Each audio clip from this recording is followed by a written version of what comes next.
I'll give you my salary if you can translate this, mocked the millionaire CEO to the cleaning lady who had by mistake brought her daughter to work. Hi, my beautiful family. Let's start with a prayer.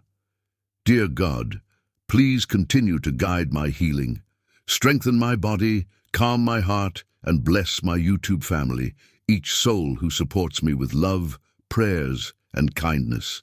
Protect them and fill their lives with peace. Amen. This is your Mr. Peter. I'm still in New York receiving treatment, but I'll be back in just 2 days by God's grace. I know some of you may feel sad not hearing my voice today, and I truly feel that. But please, my family, don't leave the story in the middle. Stay till the end. Your love means everything, and please, like and comment. Even one like or one comment from you can help keep this channel alive. James is here with love, but I'm holding your hearts from afar. Now let's begin today's story with all the love we share. Sometimes the most beautiful love stories begin with the cruelest moments, when two hearts discover each other in the depths of humiliation and find something worth fighting for. The October rain hammered against the floor-to-ceiling windows of the 42nd floor like angry tears from heaven, each drop reflecting the cold fluorescent lights of Ian Nichols' corner office. At 45, Ian commanded his empire from behind a mahogany desk that cost more than most people's cars, his steel-gray eyes scanning quarterly reports with the precision of a predator. The numbers should have satisfied him. Nichols' Global Enterprises was thriving, his net worth climbing toward the billion-dollar mark. But satisfaction was a luxury Ian Nichols had forgotten how to feel. The clock on his desk showed 11:47 p.m., but sleep was for those who had something to dream about. Ian lived in a world of mergers, acquisitions, and board meetings, where emotions were weaknesses and human connections were merely transactions. His penthouse apartment waited empty 30 floors above, as sterile and lifeless as the man who inhabited it. "Mr. Nichols?" The tentative voice from his doorway made him look up sharply. A woman stood silhouetted against the hallway light, her cleaning cart beside her like a faithful companion. Even in the dim light, Ian could see she was beautiful in the way that working-class women often were, real, unpolished, with an honesty that money couldn't buy. Her dark hair was pulled back in a simple ponytail, and her uniform was clean but worn. What made Ian's breath catch, however, was the small figure hiding behind her legs. "I'm so sorry to disturb you, sir," the woman continued, her voice carrying a slight tremor. "I'm Jillian Sharman, the night cleaner. My babysitter canceled at the last minute, and I couldn't find anyone else. It's just for tonight, I promise. She'll be very quiet." The child, a little girl with enormous brown eyes and curly hair, peeked out from behind her mother's legs. She was clutching a small, battered stuffed rabbit and wearing a dress that had clearly been carefully mended more than once. Despite its age, the dress was immaculately clean, and there was something about the way the child held herself that spoke of careful upbringing and gentle discipline. Ian's first instinct was ice-cold fury, his building, his rules, his sanctity violated by this presumptuous cleaning woman and her spawn. But as he opened his mouth to deliver the cutting dismissal that would end both their evenings and probably her employment, his eyes fell on the yellowed envelope lying open on his desk, his grandmother's final gift, discovered just that morning in the safe deposit box he'd finally gotten around to clearing. Inside was a letter written in flowing French script, words that danced across the page like music he couldn't hear. The letters seemed to mock him, swimming and shifting whenever he tried to focus, just as they had since childhood. His expensive lawyers couldn't translate it, claiming it was too archaic. But Ian knew the truth. The words were his enemy, as they'd always been. His dyslexia had been a carefully guarded secret for 30 years, hidden behind wealth and power. But this letter, this final message from the one person who'd ever read to him without judgment, remained locked away like everything else he couldn't decode. An idea formed in his mind, cruel, petty, and completely unworthy of a man of his stature. But Ian Nichols had spent so many years building walls around his heart that cruelty had become his default language. "You," he said, his voice carrying the authority of a man accustomed to absolute obedience. "Come here." Jillian's protective instincts flared immediately. She'd worked enough jobs for enough powerful men to recognize danger when she heard it. But she needed this position desperately, and her 6-year-old daughter Rhonda was already exhausted from the day's celebrations. "Yes, sir," she said, stepping forward but keeping Rhonda safely behind her. Ian picked up the letter, his movements deliberate and predatory. "Since you've seen fit to bring children into my office, perhaps you can make yourself useful." He held up the French letter, his smile sharp as a blade. "I'll give you my entire month's salary if you can translate this, but when you fail, and you will fail, you're fired for bringing that child here." The words hung in the air like a challenge, and suddenly the office felt charged with electricity. From the hallway, Ian's late-night staff began to filter in, drawn by the commotion. Beatrix Crenshaw, his sharp-tongued assistant, appeared first, her perfectly styled blonde hair and designer clothes making Jillian's simple uniform look even more shabby by comparison. "Oh my goodness," Beatrix said with false sweetness, her voice carrying clearly through the office. "Did someone actually bring their kid to work? How unprofessional." Harold Whitfield, the company's lead counsel, emerged from his office down the hall, briefcase in hand. "What's all this commotion, Ian? Some sort of security breach?" "Just the cleaning staff getting ideas above their station," Beatrix replied with a cruel laugh. "Apparently this one thinks she can translate French, probably can't even read English properly." Marcus Riverstone, head of security, joined the growing crowd. "Should I escort them out, Mr. Nichols? We can't have unauthorized personnel in the building after hours." The chorus of snickers and whispered comments began. "Look at that poor kid in those thrift store clothes. Trailer trash thinking they're smart.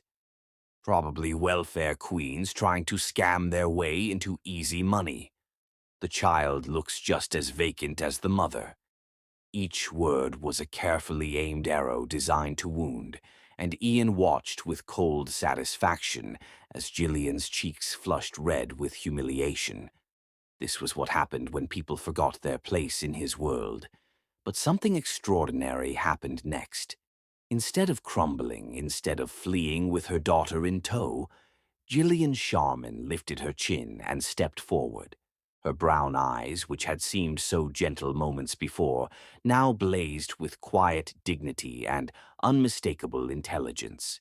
"May I see the letter, please?" she asked, her voice steady despite the cruel laughter surrounding her.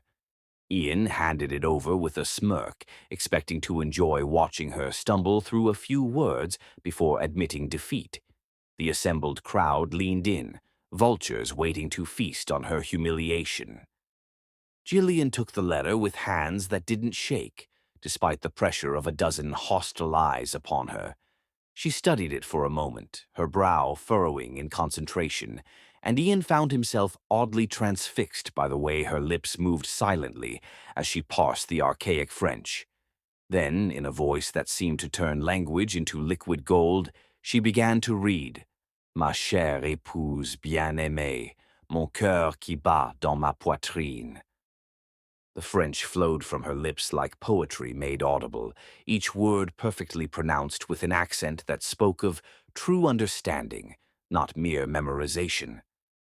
But it was when she began the translation that the impossible happened. She didn't just convert words, she breathed life into them.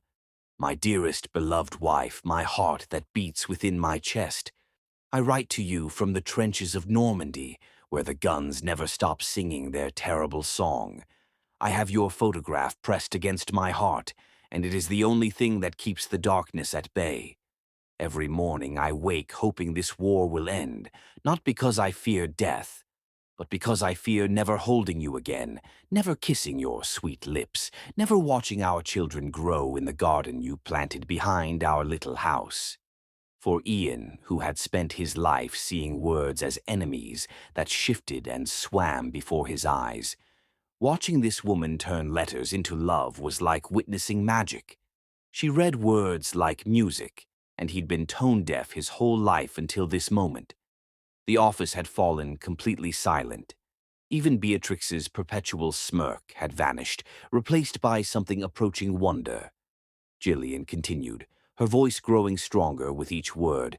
The other soldiers mock me for carrying your letters everywhere, but they do not understand that love is the only thing that makes a man truly brave.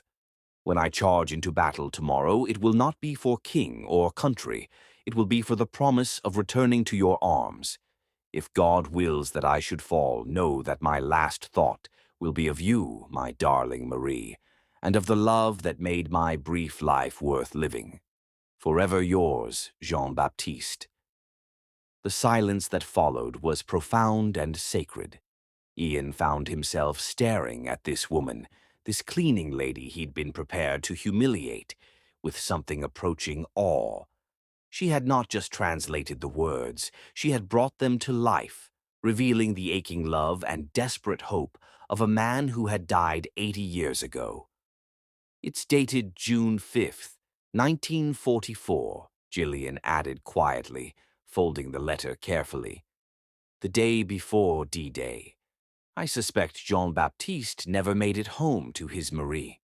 Harold Whitfield cleared his throat awkwardly. Beatrix seemed to have lost her voice entirely. Marcus looked at his shoes, suddenly uncomfortable with his earlier judgment. Ian, meanwhile, felt something crack inside his chest. A wall he'd built so carefully, so thoroughly, that he'd forgotten it was there. This woman had just accomplished something his team of highly paid experts couldn't do, and she'd done it with a grace and dignity that made his cruel test seem petty and small. But it was what happened next that would rewrite the story of Ian's guarded heart. Tears began to fall down Gillian's cheeks, not tears of humiliation or defeat, but tears of genuine emotion for the long-dead soldier and his Marie. She knelt down to her daughter's level, pulling the little girl close, and when she spoke, her voice carried the weight of every sacrifice love demands. Today is my daughter's 6th birthday, Mr. Nichols. I brought her with me tonight because I couldn't bear to leave her alone on her special day, and I couldn't afford to miss work. Her voice carried the music of dignity under pressure. I don't need your salary, sir. Money can't buy what I already have.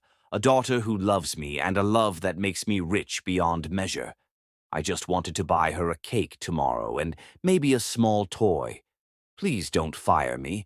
She's all I have in this world, and this job lets me take care of her. In that moment, Ian saw something he'd forgotten existed. A love so pure it transformed poverty into wealth, turned weakness into strength, made cleaning offices feel like building kingdoms.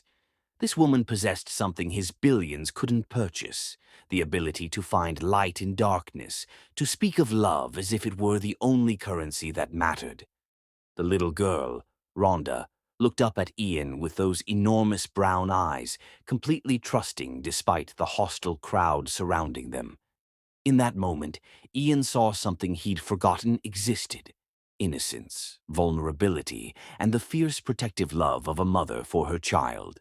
The cruelty of his test hit him like a physical blow. He'd tried to destroy this woman's dignity for sport, and instead she had shown him something beautiful, something real, something his cold world had been missing without his even knowing it. Everyone out, he said quietly. But Ian, Beatrix began. Out. Now. The office emptied quickly, leaving only Ian, Gillian, and Rhonda in the sudden quiet. The rain continued its percussion against the windows, but somehow the sound seemed gentler now. Ian looked at this woman who had just accomplished the impossible, who had shown him grace under pressure and dignity in the face of cruelty. Something in his frozen heart began to thaw, and for the first time in years, Ian Nichols felt genuinely ashamed of himself. I'm sorry, he said, the words foreign on his tongue. That was inexcusable. Jillian straightened, still holding her daughter's hand.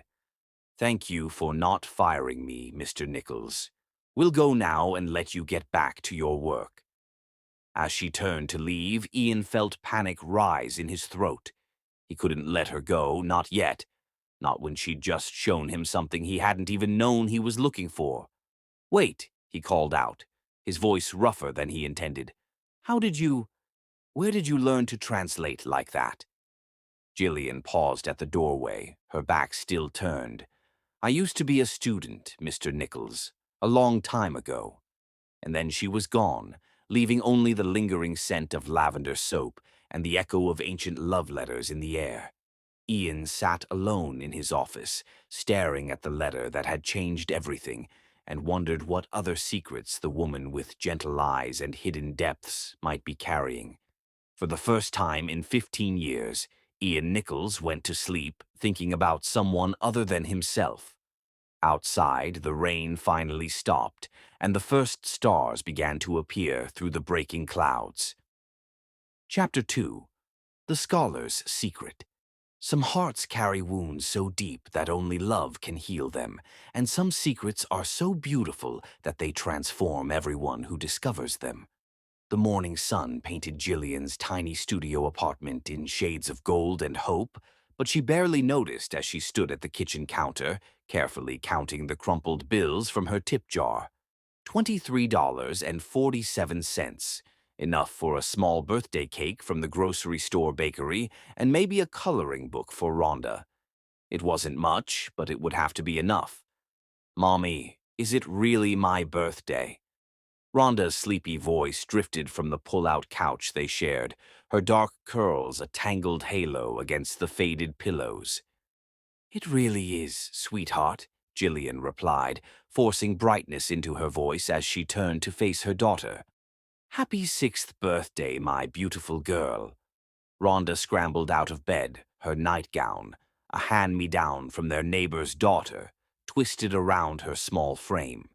She launched herself into Jillian's arms with the pure joy that only children possess, and for a moment, all the worries about rent and groceries and whether she'd still have a job after last night's humiliation faded away.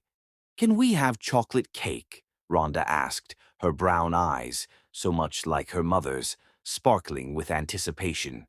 Chocolate cake it is, Jillian promised, pressing a kiss to the top of her daughter's head. But first, you need to get ready for Mrs. Rodriguez to pick you up for school. As Rhonda scampered off to brush her teeth, Jillian's smile faltered. Last night's encounter with Ian Nichols played through her mind like a recurring nightmare. The way he'd looked at her, first with cruel amusement, then with something that might have been respect, or perhaps just surprise.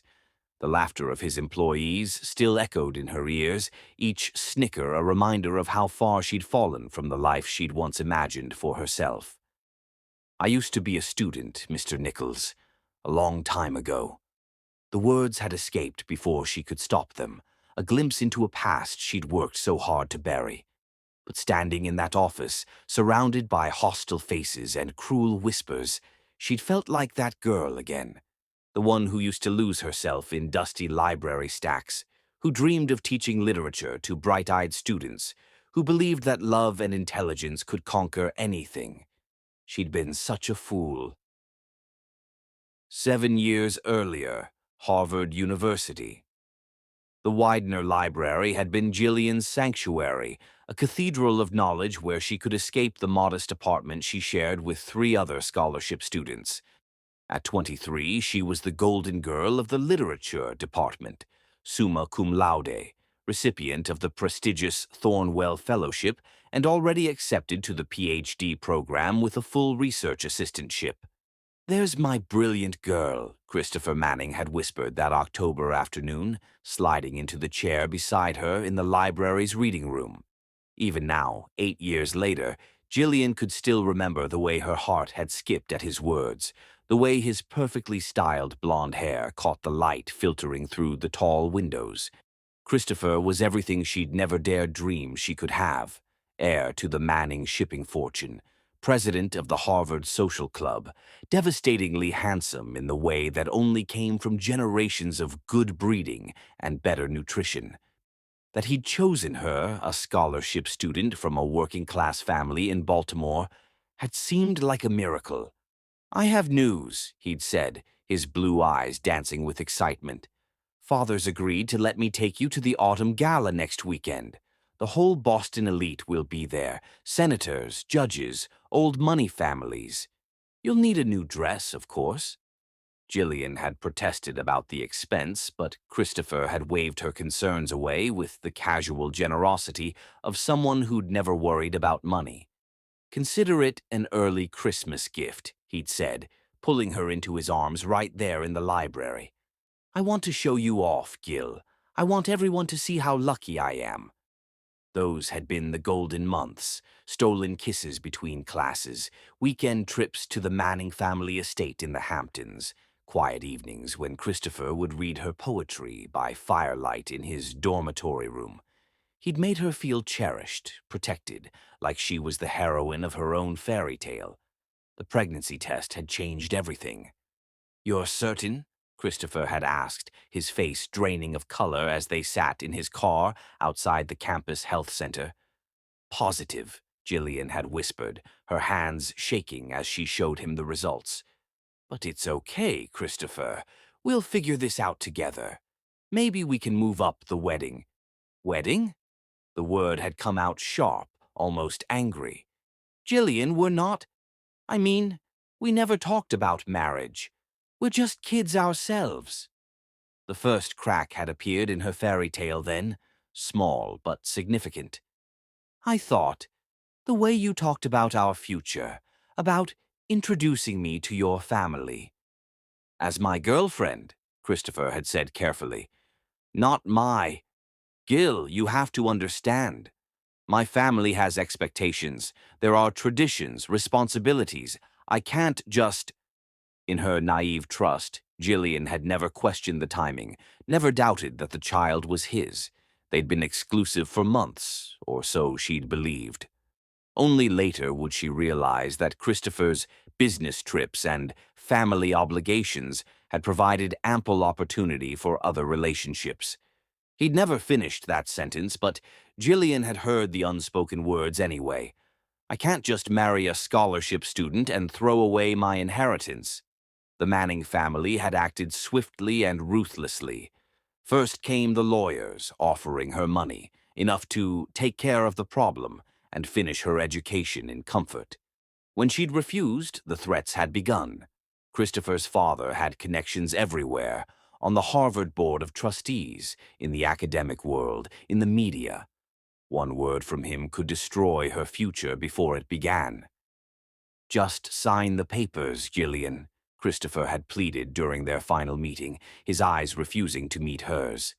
"Say the baby isn't mine. Take the money and disappear. We can both pretend this never happened."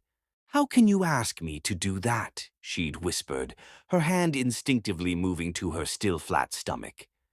"This is our child, Christopher. Our baby." "It's a mistake," he'd replied, his voice hollow. "A mistake that will ruin both our lives if we don't fix it now." In the end, Jillian had chosen love over money, truth over convenience.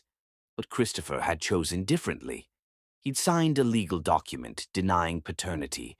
His family's lawyers had spread whispers of academic fraud and moral turpitude. And within a month, Jillian found herself expelled from Harvard on trumped-up plagiarism charges that she couldn't fight without resources she didn't have. 8 months later, she'd given birth to Rhonda in a county hospital in Baltimore, holding her daughter's tiny hand and promising that they would survive this together, that somehow she would build a life worthy of this perfect little soul. She'd kept that promise, even if the life she'd built looked nothing like the one she'd dreamed of. Present day, Nichols Global Enterprises. 42 floors above Jillian's apartment, Ian Nichols sat in his office staring at a computer screen filled with information that made his chest tight, with something he couldn't quite name. Marcus Riverstone had done his job with typical efficiency, compiling a comprehensive background report on Gillian Sharman in less than 12 hours. The facts were laid bare in cold, clinical language. Harvard University Literature Department, 3.97 GPA, summa cum laude graduate, recipient of multiple academic honors and fellowships. Then the abrupt end. Expelled just months before graduation, no explanation given in the official records. A baby born 8 months later, father listed as unknown. 8 years of minimum wage jobs, moving from city to city, always just scraping by. But it was the photograph that made Ian's breath catch. An image from the Harvard student newspaper, showing a young woman receiving some academic award. The smile was radiant, confident, full of dreams and possibilities. It was Gillian's face, but transformed by hope in a way Ian had never seen.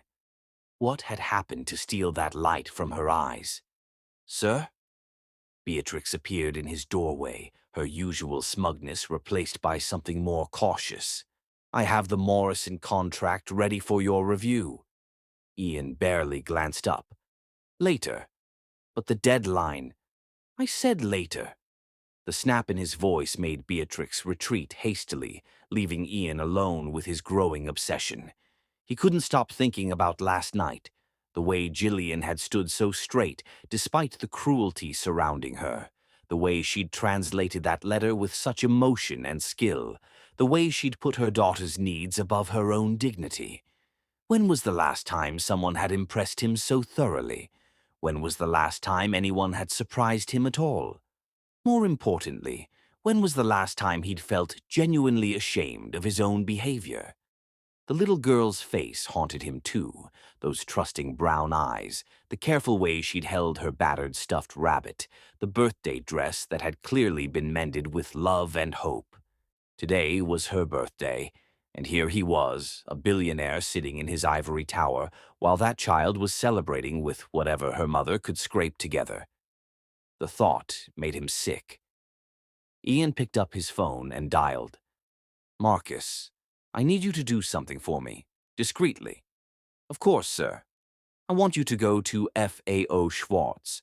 I don't know, what do 6-year-old girls like?" There was a pause. "Sir?" "Toys, Marcus. Birthday gifts. The best they have. Price is no object." Ian found himself pacing, energy coursing through him in a way it hadn't in years. "Books, too. Educational ones, but beautiful. Art supplies. A dollhouse. No, 2 dollhouses. One for now and one for when she outgrows the first. How many items would you like me to purchase?" Ian stopped pacing. How many gifts did a normal child receive for their birthday? He realized he had no idea.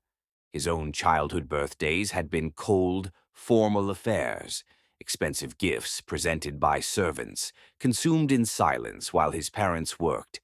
"Enough to fill a car," he said finally. "And Marcus? Have them delivered to the building's lost and found office. Anonymous delivery, no return address. Make sure they're wrapped beautifully. Lost and found, sir." "People find things there sometimes," Ian said, surprising himself with the smile in his voice. "Amazing things, life-changing things." That evening, Gillian's apartment. Rhonda's birthday dinner had been simple but perfect. Spaghetti with marinara sauce, green beans from a can, and the small chocolate cake from the grocery store bakery. Rhonda had blown out 6 candles and made a wish, her eyes squeezed tight with concentration. "What did you wish for, sweetheart?" Gillian had asked, clearing the paper plates from their tiny table. "I can't tell you, or it won't come true," Rhonda had replied solemnly. But it was something really, really good. Now, with Rhonda finally asleep, Gillian sat at the table grading practice essays for the tutoring service that provided her day income. The pay was terrible, but at least it let her use her education for something meaningful. She was deep in correcting a student's analysis of Romeo and Juliet when her phone rang. "Gillian, it's Mrs. Chen from the building office." The voice was excited, almost breathless. "You need to come down here right away. Someone left a delivery for you in Lost and Found, but there's been some kind of mistake. There are boxes everywhere." Boxes? Jillian's heart skipped. Had someone complained about last night? Was she being evicted? "Just come down, honey. You need to see this."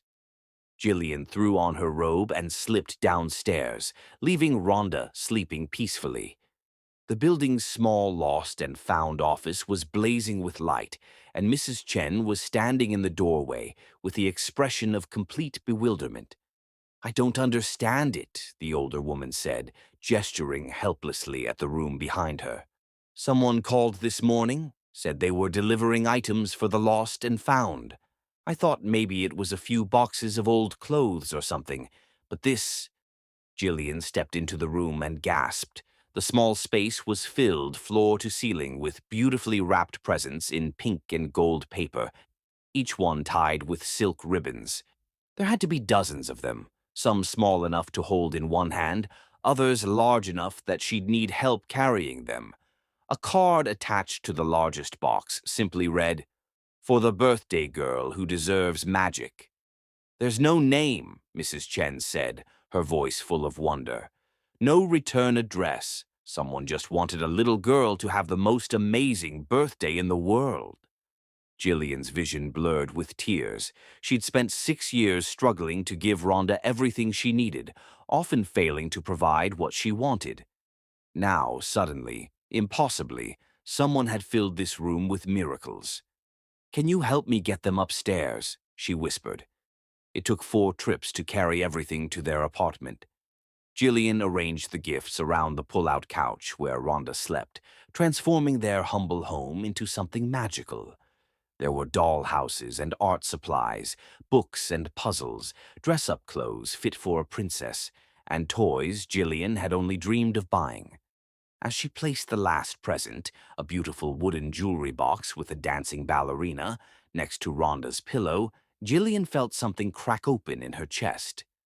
For 8 years, she'd carried the weight of their struggles alone, believing that no one cared about their small lives, their quiet dreams. But someone had seen them. Someone had noticed a little girl's birthday and decided it mattered enough to fill a room with wonder. Jillian knelt beside her sleeping daughter and whispered, "Tomorrow's going to be the most beautiful day, sweetheart. Someone out there thinks you're worth celebrating." She never suspected that 42 floors above, Ian Nichols was standing at his window, looking down at the city lights and wondering if a little girl named Rhonda was having sweet dreams. For the first time in years, both their hearts were full of hope. Chapter 3. Late-night conversations. The most beautiful conversations happen in the quiet hours when guards are down and hearts speak their truth, when two souls discover they've been waiting their whole lives to find each other. 3 weeks had passed since Rhonda's magical birthday morning, and Jillian still felt her heart skip whenever she remembered her daughter's face lighting up like sunrise as she discovered the room full of treasures. The mystery of their benefactor remained unsolved, but the gifts had done more than just bring joy. They had restored something precious that Jillian thought she'd lost forever. Hope. Now, as she pushed her cleaning cart down the marble corridors of Nichols Global Enterprises at 11:30 on a Thursday night, she found herself thinking about the man who had humiliated her in this very building just weeks ago. Ian Nichols had become a puzzle she couldn't solve, appearing in her thoughts at the most unexpected moments. Since that night, their encounters had been brief and strangely formal. A nod when he passed her in the hallway, a quiet good evening when she cleaned around his office while he worked late.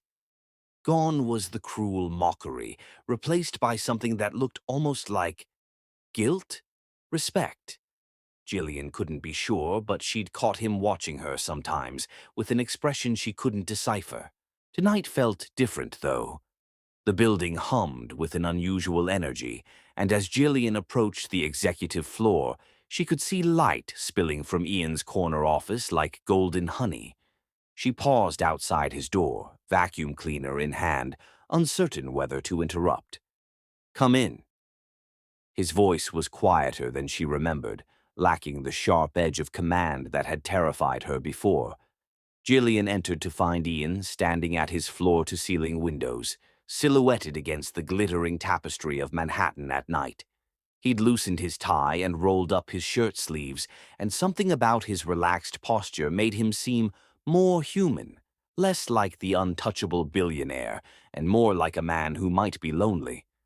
"I can come back later if you're—" "No, please." He turned, and she was struck by how tired he looked. Not physically tired, but soul-deep exhausted in a way she recognized from her own mirror. "I was just thinking."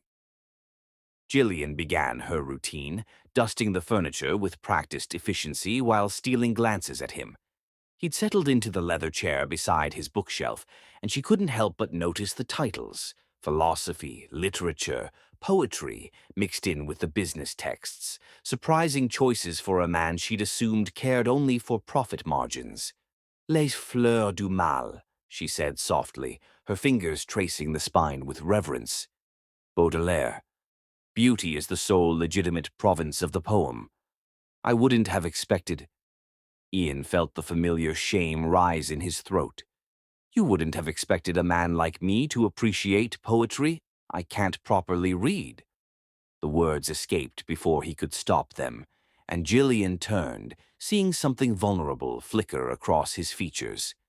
"I meant," she said gently, "I wouldn't have expected someone who commands boardrooms to find time for beauty. Reading isn't about the mechanics, Mr. Nichols. It's about the soul recognizing truth.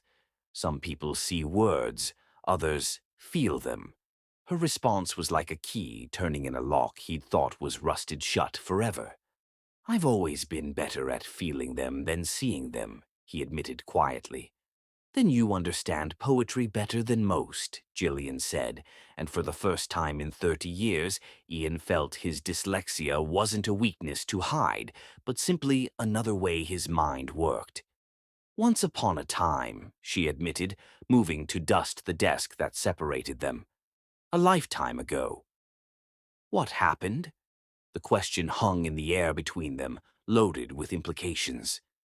Gillian's hands stilled on the mahogany surface. How could she explain the fall from grace? The dreams that had crumbled, the choice she'd made to sacrifice everything for the tiny life growing inside her. "Life happened," she said finally. "Sometimes we don't get to keep the things we love most." Ian was quiet for a long moment, and when she glanced up, she found him studying her with something that looked like understanding. "I know something about that," he said softly.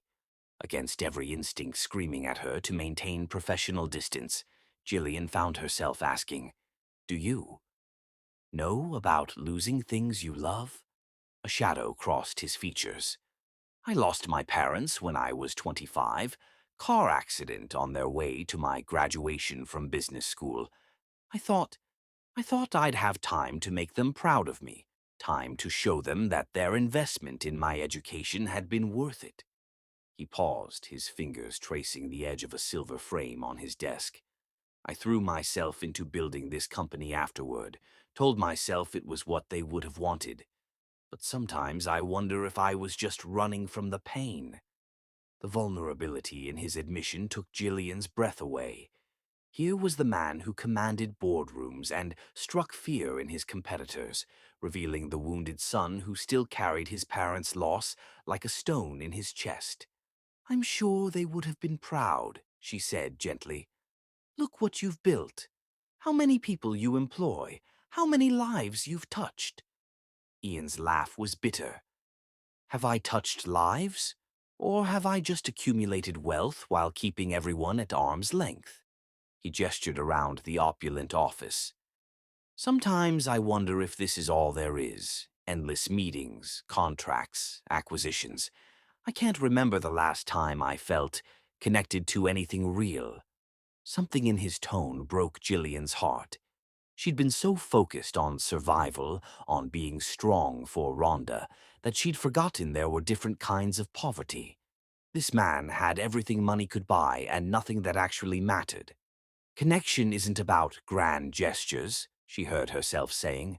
It's about small moments, like reading a bedtime story or sharing a joke or just seeing someone, really seeing them. Is that what you miss most about your old life? Jillian considered the question, surprised by its thoughtfulness. I miss the conversations, the way ideas could come alive when you discussed them with someone who understood, who challenged you to think deeper. I miss feeling like my mind mattered. It does matter. The words came out more forcefully than Ian seemed to intend. Your translation that night. I've been thinking about it ever since. The way you brought that soldier's love to life made everyone in the room feel his pain and hope. That's not just intelligence, that's art. Tears pricked at Jillian's eyes. When was the last time someone had spoken to her like this? When had anyone acknowledged that she was more than just a cleaning lady, more than just a struggling single mother? Thank you, she whispered. You have no idea how much I needed to hear that. They fell into a comfortable silence, the weight of mutual understanding settling between them. Jillian continued her work, but the atmosphere had shifted.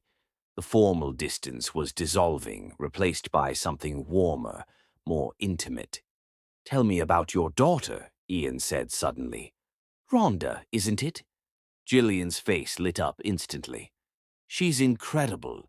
6 years old and already reading chapter books. She wants to be a teacher when she grows up so she can help kids learn about everything in the whole world. She laughed softly. Her curiosity is endless. Last week she asked me why the sky is blue, and when I tried to explain about light wavelengths, she asked why light has wavelengths in the first place. She sounds remarkable, like her mother. The compliment hung in the air, and Jillian felt heat rise in her cheeks again. This was dangerous territory, this growing warmth between them, this sense of connection she hadn't felt in years. She had the most amazing birthday, Jillian continued, deflecting from the personal. Someone, I still don't know who, left gifts for her in the buildings lost and found. Beautiful things, expensive things, a dollhouse that looks like a fairy tale castle, art supplies that would make a professional artist jealous. For a few hours, she felt like the most important little girl in the world. Ian's expression grew carefully neutral. How wonderful, a mysterious benefactor. I wish I knew who it was so I could thank them properly. They transformed her birthday into something magical. Jillian paused in her dusting, a thought occurring to her. Do you think it could have been someone from the building, maybe someone who overheard? Perhaps, Ian said quietly. Some people are moved by kindness even when they don't know how to express it directly. There was something in his tone that made Jillian look at him more closely, but his face revealed nothing. Still, a suspicion began to form in the back of her mind, a possibility too wonderful and too unlikely to voice. Mr. Nichols, she began hesitantly. Ian, he corrected. When it's just us, please call me Ian. The intimacy of his first name on her lips sent a shiver through her. Ian, why are you being so kind to me? After that first night, You expected me to fire you. Ian stood and moved to the window again, his hands clasped behind his back. I almost did. I was angry, embarrassed that someone had seen through my attempt at cruel entertainment. But then I kept thinking about what you said, about your daughter's birthday, about just wanting to take care of her. I realized I'd tried to humiliate someone whose only crime was loving her child enough to swallow her pride. He turned back to face her, and the regret in his eyes was unmistakable. I haven't been able to forget the way you stood there, so dignified despite everything we threw at you. You have more grace than anyone I've ever met, Jillian. You deserve better than the way I treated you. Her name on his lips sounded like a prayer, and Jillian felt something dangerous unfurling in her chest. This man, this complicated, lonely, wounded man, was looking at her like she mattered, like she was worth seeing. I should go, she said suddenly. the moment becoming too intense to bear. "Let you get back to your work." "Stay," Ian said, the word escaping before he could stop it. At her surprised look, he added more carefully, "I mean, if you have time. I know you have other offices to clean, but, but I'd like to hear more about Baudelaire, and about your daughter's questions about light wavelengths, and about anything else you'd like to share." His smile was tentative, hopeful. "It's been a long time since I've had a real conversation with someone." Jillian hesitated, every rational thought telling her this was madness. She was the help. He was the billionaire CEO. This could only end in heartbreak. But when was the last time anyone had asked for her thoughts, her opinions, her dreams? When had anyone looked at her the way Ian was looking at her now? "I suppose I could stay for a few minutes," she said, settling into the chair across from his desk. Ian's smile was radiant, transforming his entire face and giving her a glimpse of the man he might have been if life hadn't taught him to build walls around his heart. They talked until the security guard made his 2 a.m. rounds, discussing everything from French poetry to quantum physics, to Rhonda's theory about why flowers smelled good.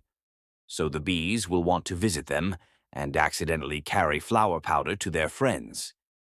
Ian was brilliant, funny, and surprisingly gentle, while Jillian found herself sharing thoughts and ideas she'd kept locked away for years. As she finally gathered her cleaning supplies to leave, Ian caught her hand gently. "Thank you," he said simply. "For what?" "For reminding me that there's more to life than balance sheets and board meetings. For making me remember what it feels like to actually connect with another human being." Jillian looked down at their joined hands, his elegant and soft from a life of privilege, hers worn and practical from years of hard work, and marveled at how perfectly they fit together. "Thank you for seeing me," she replied. "For the first time in years, I feel like I exist as more than just someone's mother or someone's employee." They stood there for a moment longer than necessary, reluctant to break the connection. Finally, Jillian pulled her hand free, knowing that if she didn't leave now, she might never want to.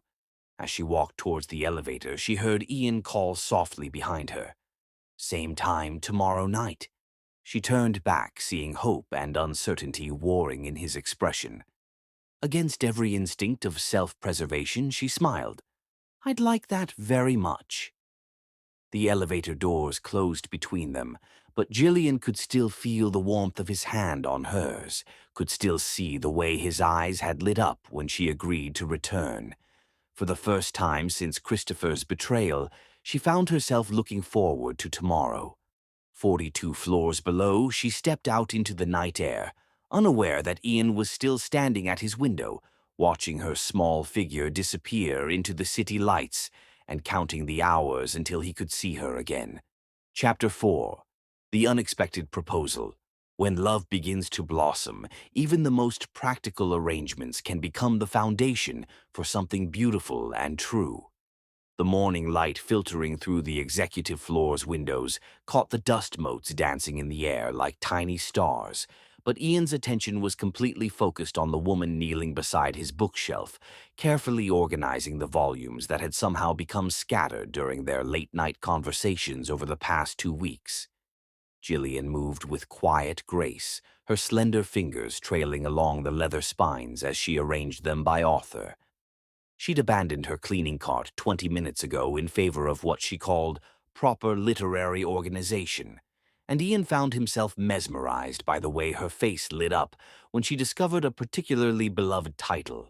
"You have first editions of Dickens," she said, her voice filled with wonder as she cradled a copy of Great Expectations. "These must be worth a fortune." "They belonged to my grandmother," Ian replied, settling into his chair to watch her work. "She left them to me, though I suspect she would have preferred I actually read them rather than use them as office decoration." "Have you read them?" Jillian asked, glancing over her shoulder with that smile that had begun to haunt his dreams. Ian felt heat rise in his cheeks. I've been meaning to. Time always seems to slip away. Time doesn't slip away, Gillian said gently. We just fill it with things that matter less. She pulled the book from the shelf and held it out to him. Start with this one. Pip's story of love and loss, of learning what really matters in life. I think you'd find it relevant. Their fingers brushed as he took the book, and Ian felt that now familiar jolt of electricity that seemed to spark whenever they touched. Over the past fortnight, these moments had multiplied. Accidental contact as she handed him coffee, her hand on his shoulder when she leaned over to point out something interesting in a document, the way she'd briefly touched his arm when he'd shared a particularly painful memory about his parents. Each touch was innocent, professional, but underneath lay a current of something deeper, something that made Ian's carefully controlled world feel suddenly full of possibilities. Gillian, he said suddenly, the words tumbling out before he could stop them. I want to offer you something. She turned from the bookshelf, her brown eyes curious. Oh? Ian stood and began pacing, nervous energy coursing through him. He'd been planning this for days, but now that the moment had arrived, he felt like a schoolboy asking someone to the dance. I've been thinking about our conversations, about your background in literature, your obvious intelligence and insight. He paused, running a hand through his hair. It's criminal that your talents are being wasted on cleaning when you could be doing so much more. A shadow crossed Gillian's face. Mr. Nichols, Ian, I appreciate the sentiment, but I'm not qualified for anything else. I never finished my degree, and even if I had, my record. Intelligence like yours shouldn't be wasted, Ian said, his voice rough with emotion. But more than that, you have a gift I've spent my life envying. You read words like they're love letters from the universe. Do you have any idea what that looks like to someone who's spent 30 years seeing letters as enemies? Gillian's breath caught. Ian ... I have severe dyslexia, he said simply, the words falling between them like stones in still water. Words swim and shift and mock me. I've built an empire despite being unable to read a simple sentence without aids, without adaptive software, without memorizing everything twice as hard as everyone else. His voice dropped to a whisper. But you make language into music. You don't just deserve this position, Gillian. You could teach me things about words that I've never learned. And in return? Her voice was carefully neutral, but Ian caught the wariness underneath. In return, you'd be well compensated, have excellent benefits, and work in an environment that respects your intelligence. Ian stopped pacing and faced her directly. This isn't charity, Gillian. This is recognition of your worth. For a long moment she was silent, her fingers worrying the hem of her uniform. When she finally spoke, her voice was quiet and uncertain. I've heard this song before, Ian. A powerful man offering to change my life, to give me everything I've ever wanted. It didn't end well the last time. The pain in her voice made Ian's chest tight. Someone had hurt her badly, had used her hopes and dreams against her. The thought made him want to find whoever had done this and make them pay. I'm not him, Ian said softly. Whoever hurt you, whoever made you stop trusting in possibilities, I'm not him. How can I be sure? The question came out as barely a whisper. Ian moved closer, stopping just within arm's reach. Because I'm not asking you to trust me blindly. I'm asking you to trust yourself. You're extraordinary, Gillian. You translate ancient French like you were born speaking it. You have insights into literature that would impress university professors, and you've raised a daughter who radiates joy and curiosity, despite every obstacle life has thrown at you. Tears gathered in Gillian's eyes. You make it sound so simple. Maybe it is simple. Maybe we've both been making it more complicated than it needs to be. Ian's voice grew gentler. What's the worst that could happen? If it doesn't work out, if you decide you want something different, you can leave. But if you never try, I'll never know what might have been, Jillian finished, echoing words she'd told herself countless times over the years. Exactly. Ian smiled, the expression transforming his usually serious face. Besides, I have selfish reasons for wanting you to say yes. Such as? I've gotten addicted to our conversations, to the way you see the world, the way you make me think about things differently. If you work during the day, we could talk more. I could learn more from you. Learn from me? Jillian laughed, but it was tinged with disbelief. You're a billionaire CEO. What could I possibly teach you? How to be human again, Ian said simply. How to see beauty in small things. How to care about something more than profit margins. He paused, his voice dropping to barely above a whisper. How to remember what it feels like to hope. The words hung between them, loaded with implications neither was quite ready to acknowledge. Jillian searched his face, looking for deception, for the catch that would make this too good to be true. But all she saw was sincerity, vulnerability, and something that looked dangerously like tenderness. The salary you mentioned, she said finally. How substantial are we talking about? Ian named a figure that made Jillian's knees weak. It was more than she'd made in the past 3 years combined. Enough to move out of their tiny studio apartment, to put Rhonda in a better school, to finally breathe without constantly worrying about bills. That's too much. I couldn't possibly be worth— You're worth more, Ian interrupted. But it's what the position pays. Standard rate for personal assistants to executives at my level. Jillian turned back to the bookshelf, her mind racing. The practical part of her screamed to say yes, to grab this opportunity with both hands and never look back.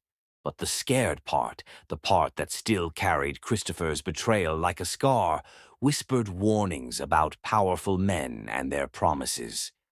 There's something else, Ian said quietly. Something I want you to know before you decide. She turned back to him, and the expression on his face made her breath catch. These past 2 weeks, talking with you, getting to know you, it's been the best part of my days. Maybe the best part of my years. He took a step closer, his gray eyes intense.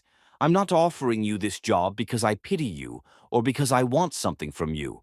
I'm offering it because I can't imagine going back to the way things were before I knew you existed. The honesty in his voice nearly undid her. This wasn't the polished businessman speaking. This was the lonely man she'd glimpsed in their late-night conversations, the one who'd lost his parents too young and built walls around his heart to survive. What about Rhonda? She asked, grasping for practical concerns to anchor herself. I can't afford daycare on top of everything else, and the hours— There's an excellent daycare on the 15th floor for employees' children. Full scholarships available for those who need them. Ian's smile was gentle. I may have already looked into it. You've been planning this. I've been hoping for it, he corrected. There's a difference.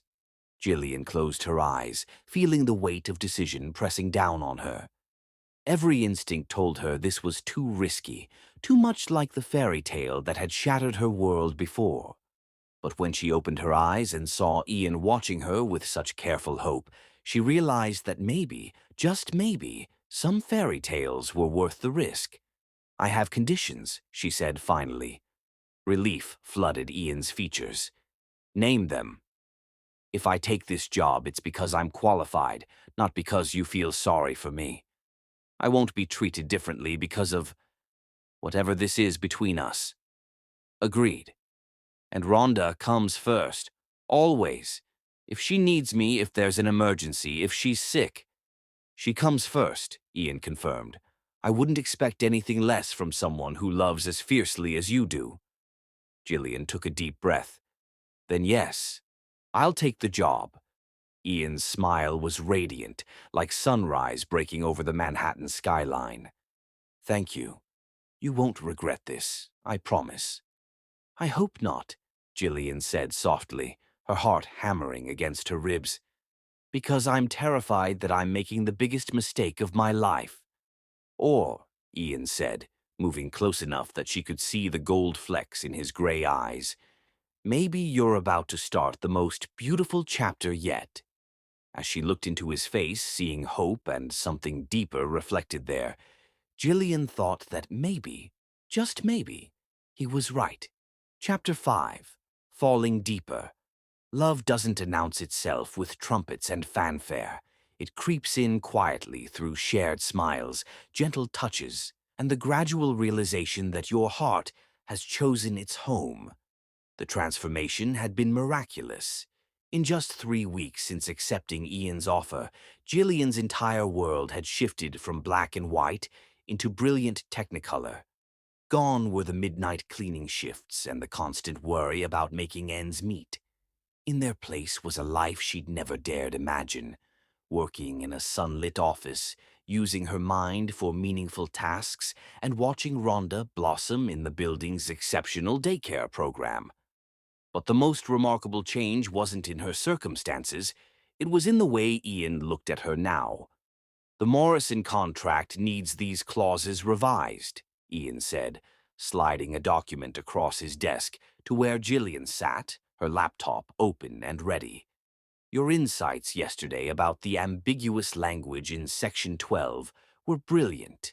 Can you work your magic again? Jillian accepted the papers, her fingers briefly brushing his. Even after weeks of such innocent contact, the touch still sent electricity coursing through her veins. I'll have it ready by this afternoon. No rush, Ian said, his gray eyes warm with something that looked dangerously like affection. I know you want to pick up Rhonda early today for her ballet fitting. The fact that he remembered such details about her daughter's schedule made Jillian's heart flutter. Ian had seamlessly woven himself into the fabric of their small family's routine, asking about Rhonda's day, celebrating her small victories, and somehow making their happiness feel like his own priority. As if summoned by their conversation, a small knock sounded at the office door. Come in, Ian called, his entire demeanor softening in anticipation. Rhonda burst through the door like a ray of sunshine, her dark curls bouncing and her school uniform slightly rumpled from a day of 6-year-old adventures. She'd grown comfortable in this space over the past weeks, treating Ian's office like an extension of their own home. Mr. Ian, she exclaimed, running straight to him with the unguarded affection of childhood. Look what I made you. Ian's face lit up as he lifted Rhonda onto his lap, accepting the construction paper card she thrust at him, with the reverence most people reserved for priceless artwork. Let me see this masterpiece.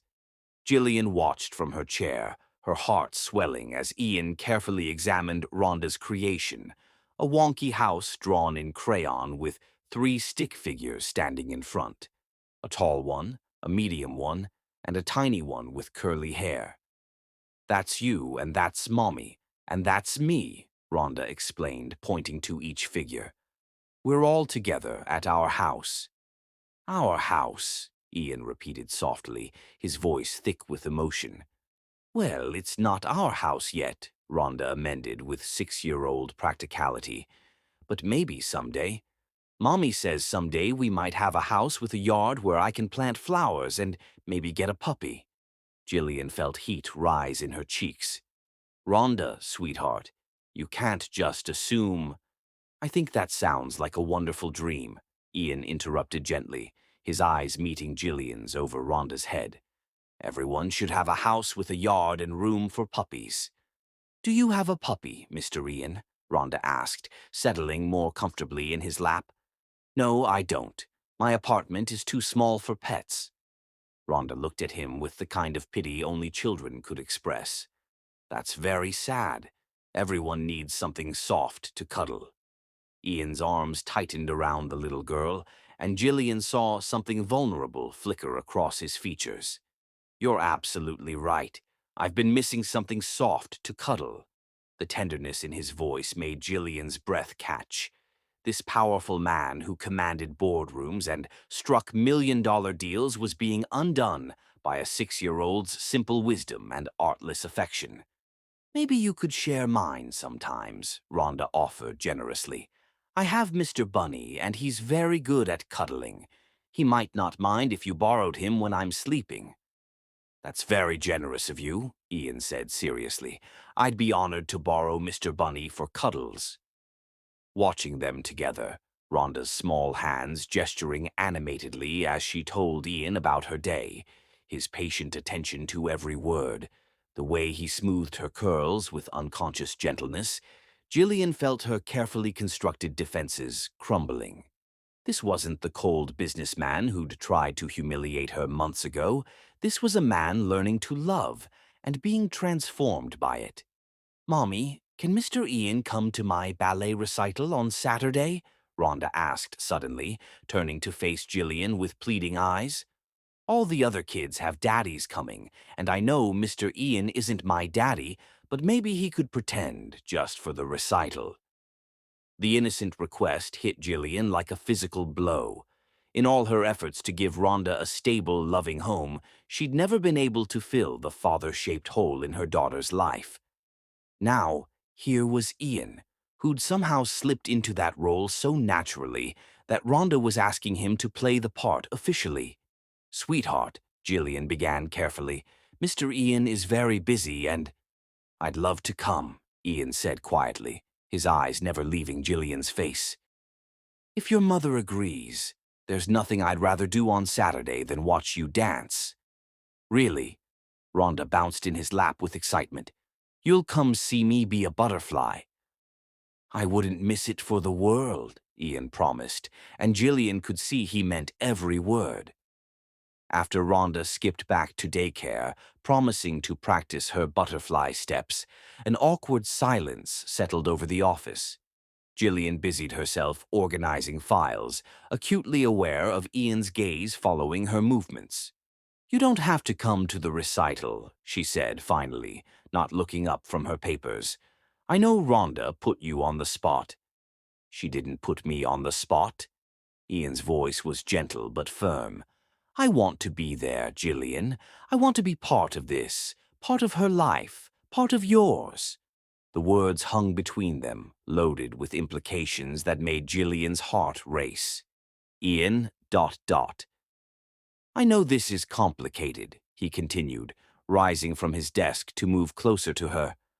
"I know you have reasons to be cautious, to protect yourself and Rhonda. But these past weeks, watching you bloom in this job, seeing Rhonda light up when she talks about her day, being part of your routine, it's been the best time of my life." He stopped in front of her chair, close enough that she could smell his cologne, could see the sincerity burning in his gray eyes. "I'm falling for you, Gillian," he said simply. "For both of you. And I hope, that maybe you're falling too." Gillian's breath caught. She'd been trying so hard to maintain professional boundaries, to convince herself that the electricity between them was just gratitude and proximity. But looking into his face now, seeing the vulnerability there, she couldn't lie to herself anymore. "This is dangerous," she whispered. "Why?" "Because you're you and I'm me. Because last time I trusted someone like you, it destroyed everything. Because Rhonda is already getting attached, and if this goes wrong—" Ian knelt beside her chair, taking her hands in his. "What if it goes right?" The question was so simple, so full of hope, that it nearly broke her heart. "What if it doesn't?" "Then we'll deal with it together." "But Gillian, what if we spend so much time being afraid of what could go wrong that we miss what could go beautifully, amazingly right?" Looking into his eyes, Gillian saw everything she'd been trying to deny, the way he lit up when she entered a room, the careful attention he paid to Rhonda's stories, the gentleness with which he'd helped her rebuild her confidence. This wasn't charity or manipulation. This was a man falling in love as helplessly as she was. "Saturday," she said finally. "Saturday? Come to Rhonda's recital. We'll see how it feels to be whatever this is." Ian's smile was radiant. "It's going to feel like coming home."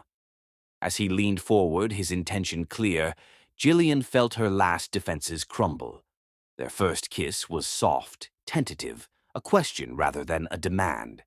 When she kissed him back, answering his question with one of her own, Ian's arms came around her, pulling her closer. The kiss deepened, becoming something desperate and necessary, 8 weeks of suppressed longing pouring out in a single perfect moment. When they finally broke apart, both were breathing hard, their foreheads pressed together. "I've wanted to do that since the night you translated that letter," Ian confessed. "I've wanted you to," Jillian admitted. "God help me, I've wanted you to." They stayed there for a long moment, holding each other, both knowing that everything had just changed between them. There would be no going back to professional distance, no pretending that this was just a job anymore. "What happens now?" Jillian asked softly. "Now," Ian said, pressing a gentle kiss to her forehead, "we see where this beautiful, terrifying thing takes us." Outside the office windows, Manhattan sparkled in the afternoon sun, but neither of them noticed. They were too busy discovering that sometimes, despite all the reasons to be afraid, love finds a way to bloom in the most unexpected places. Chapter 6. Their Secret World. Paradise isn't a place. It's the feeling of being completely known, completely accepted, and completely loved by the people who matter most. 3 months had passed since that first kiss in Ian's office, and Jillian woke each morning with the bewildering realization that her life had become something out of a fairy tale. Not the sanitized Disney version, but the real kind, messy, complicated, and more beautiful than she'd ever dared imagine. The Saturday morning light streamed through the floor-to-ceiling windows of Ian's penthouse, where she and Rhonda had begun spending weekends. What had started as casual dinner invitations had evolved into something more domestic, more permanent. Their own small apartment sat mostly empty now, a safety net neither of them wanted to acknowledge they were keeping. "Butterfly pancakes," Rhonda announced from her perch on the kitchen counter, where she was helping Ian measure flour with the serious concentration of a master chef. "They have to be perfect butterflies or they won't taste right." "Of course they have to be perfect," Ian agreed solemnly, his hair mussed from sleep and his t-shirt dusted with flour. "We can't have imperfect butterfly pancakes. That would be a breakfast tragedy." Jillian watched from the doorway, her heart swelling as she observed this morning ritual they'd developed.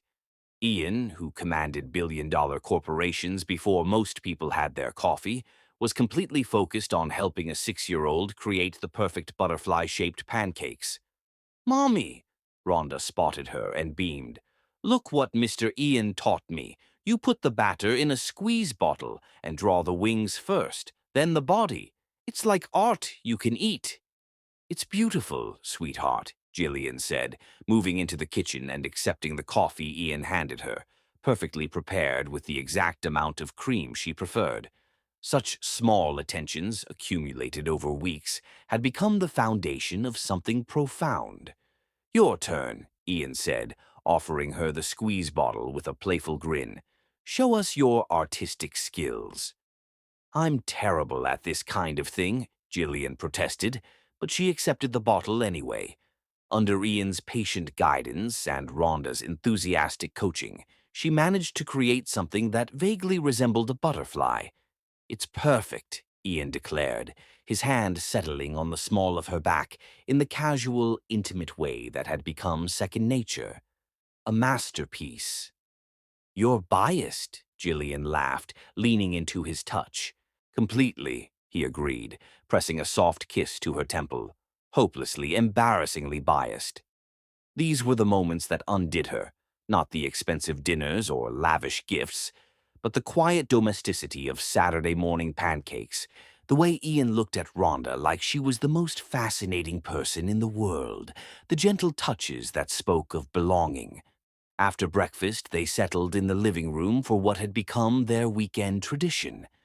Ian sat in the corner of the massive sectional sofa, Gillian curled against his side, while Rhonda sprawled across both their laps with a stack of books. "Which story today, Princess?" Ian asked, his fingers combing gently through Rhonda's curls. "The one about the brave princess who saves the dragon," Rhonda declared without hesitation. "Ah, my favorite," Ian said, and Gillian knew he meant it. In all the books Rhonda chose, she gravitated toward stories of strong heroines and unexpected friendships, perhaps unconsciously mirroring her own life. As Ian began to read, his deep voice bringing the characters to life, Gillian found herself studying his profile. The sharp angles of his face had softened over these months, the perpetual tension he'd carried in his shoulders gradually melting away. Love was transforming him just as surely as it was transforming her. "Daddy Ian, you do the dragon voice differently today," Rhonda observed, looking up at him with curious brown eyes. The words hung in the air like a thunderclap. Rhonda had called him Daddy Ian so naturally, so unconsciously, that Gillian wasn't sure the little girl even realized what she'd said. But Ian went very still, and when Gillian looked at his face, she saw tears gathering in his eyes. Is that okay?" Rhonda asked uncertainly, picking up on the sudden emotional shift. "That I called you Daddy Ian? I know you're not my real daddy, but you feel like one sometimes." Ian's voice was rough when he answered. "It's more than okay, sweetheart. It's the greatest honor anyone has ever given me." "Really?" Rhonda's face lit up. "So I can keep calling you that?" "I would love nothing more," Ian said, pulling her into a fierce hug. Over Rhonda's head his eyes met Gillian's, and the love and gratitude she saw there nearly stopped her heart. This was what she'd been afraid to hope for, not just a man who loved her, but one who loved her daughter with the same fierce devotion. Ian wasn't playing house or humoring a child. He was genuinely, completely invested in being the father Rhonda had never had. "I love you, Daddy Ian," Rhonda said simply, settling back into his arms. "I love you too, Princess," Ian replied, his voice thick with emotion. "More than all the stars in the sky." That afternoon, while Rhonda napped in what had become her room in Ian's penthouse, Gillian found herself standing on the terrace, looking out over Central Park. The autumn leaves were turning, painting the trees in shades of gold and crimson that rivaled any masterpiece. "Penny, for your thoughts?" Ian's voice came from behind her, and she felt his arms slip around her waist, pulling her back against his chest. "Just thinking about how surreal this all feels," she admitted, relaxing into his embrace. "6 months ago, I was scrubbing floors and worrying about making rent. Now, dot, dot, dot. Now, now I'm standing on a terrace that costs more than most people make in a year, watching my daughter sleep in a room that looks like a princess's castle, being held by a man who—" She trailed off, the words catching in her throat. "A man who, what?" Ian prompted gently. "A man who loves us," she finished quietly. "Really, truly loves us. Not who he wants us to be, not some idealized version, but exactly who we are." Ian turned her in his arms, his gray eyes serious. "Is that so hard to believe?" "It is for me," Gillian admitted. "I've spent so many years expecting the other shoe to drop, waiting for the moment when this all becomes too good to be true." "What would it take for you to believe this is real?" Ian asked. "That we're real?" Gillian studied his face, seeing nothing but sincerity and patience. "Time, I suppose, and proof that you won't run when things get difficult." "Things are going to get difficult." "They always do," Gillian said with a sad smile. "Life has a way of testing happiness, seeing if it's strong enough to survive." Ian was quiet for a moment, considering her words. Then he reached up and cupped her face in his hands, his thumbs tracing the line of her cheekbones. "Then let it test us," he said simply. "Let life throw whatever it wants at us. We'll face it together." "You say that now, but—" "Gillian, His voice was firm, cutting through her protest. "I'm not him. I'm not the man who hurt you, who made you believe that love comes with conditions and expiration dates. I'm here, I'm staying, and nothing is going to change that." Looking into his eyes, Jillian felt something loosen in her chest, some tightly held fear finally beginning to release. Maybe, just maybe, she could trust this. Trust him. Trust them.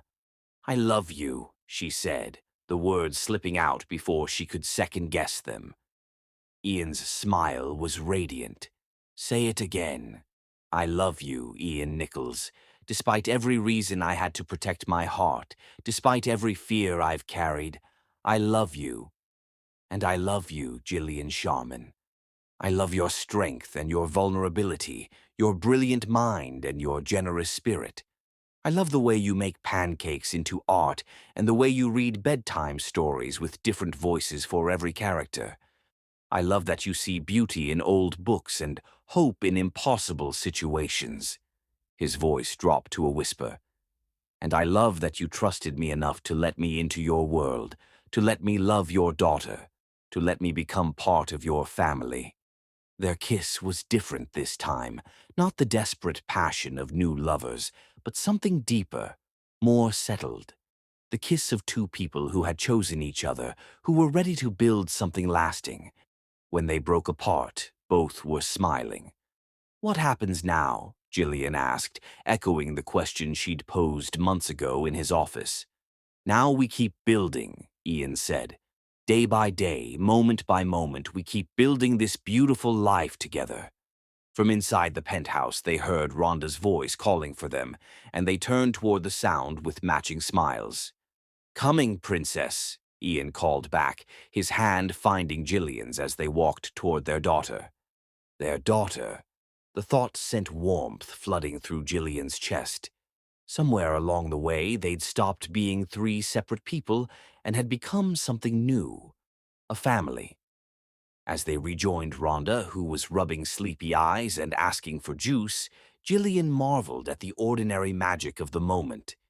This was what happiness looked like, not grand gestures or dramatic declarations, but Saturday afternoon light filtering through windows, the sound of a child's laughter, and the steady presence of love that had grown strong enough to weather any storm.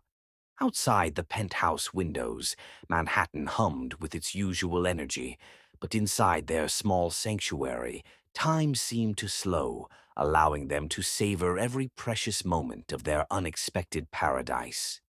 Chapter 7. The storm clouds gather. Sometimes the greatest threats to love come not from outside forces, but from the shadows of our own past, rising like ghosts to claim what we thought we'd left behind. The first crack in their perfect world appeared on a Tuesday morning in November, delivered by a man in an expensive suit who walked into Ian's office like he owned it. Jillian looked up from her laptop, where she'd been reviewing contracts, to see a stranger standing in the doorway. He was tall, blond, and undeniably handsome in the way that only came from generations of privilege and good breeding. Everything about him screamed old money, from his perfectly tailored Armani suit to the platinum watch on his wrist to the confident way he surveyed the room as if calculating its worth. "I'm sorry, sir, but Mr. Nichols is in a meeting," Jillian said, rising from her desk. "If you'd like to make an appointment." The man's blue eyes fixed on her, and Jillian felt her blood turn to ice. She knew those eyes. She'd once looked into them with love and trust, believing they reflected her own dreams back at her. "Hello, Jill," Christopher Manning said with the same charming smile that had once made her heart race. Now it made her stomach clench with dread. "You look different, healthier. Success suits you." Jillian's mouth went dry. "What are you doing here, Christopher?" "I could ask you the same thing," he said, moving further into the office with the casual arrogance she remembered too well. "Though I suppose congratulations are in order. You've certainly landed on your feet. Executive assistant to Ian Nichols himself. Very impressive for someone with your background." The emphasis on the word background carried all the old condescension, all the implied superiority that had once made her feel small and grateful for his attention. But she wasn't that naive girl anymore. "I asked what you're doing here," Jillian repeated, her voice steadier than she felt. Christopher smiled, settling into one of the leather chairs as if he'd been invited. "I'm back from London. Father's estate is finally settled, and I'm taking over the family business. Amazing how death clarifies things, isn't it? Makes you realize what you've been missing." His smile turned predatory. "What you've been denied." "I'm sorry for your loss," Jillian said automatically, though she felt no genuine sympathy. Christopher's father had been as cold and manipulative as his son. "Are you?" Christopher's eyes gleamed with something that looked like amusement. "I wonder. But that's not why I'm here, Jill. I'm here because of our daughter."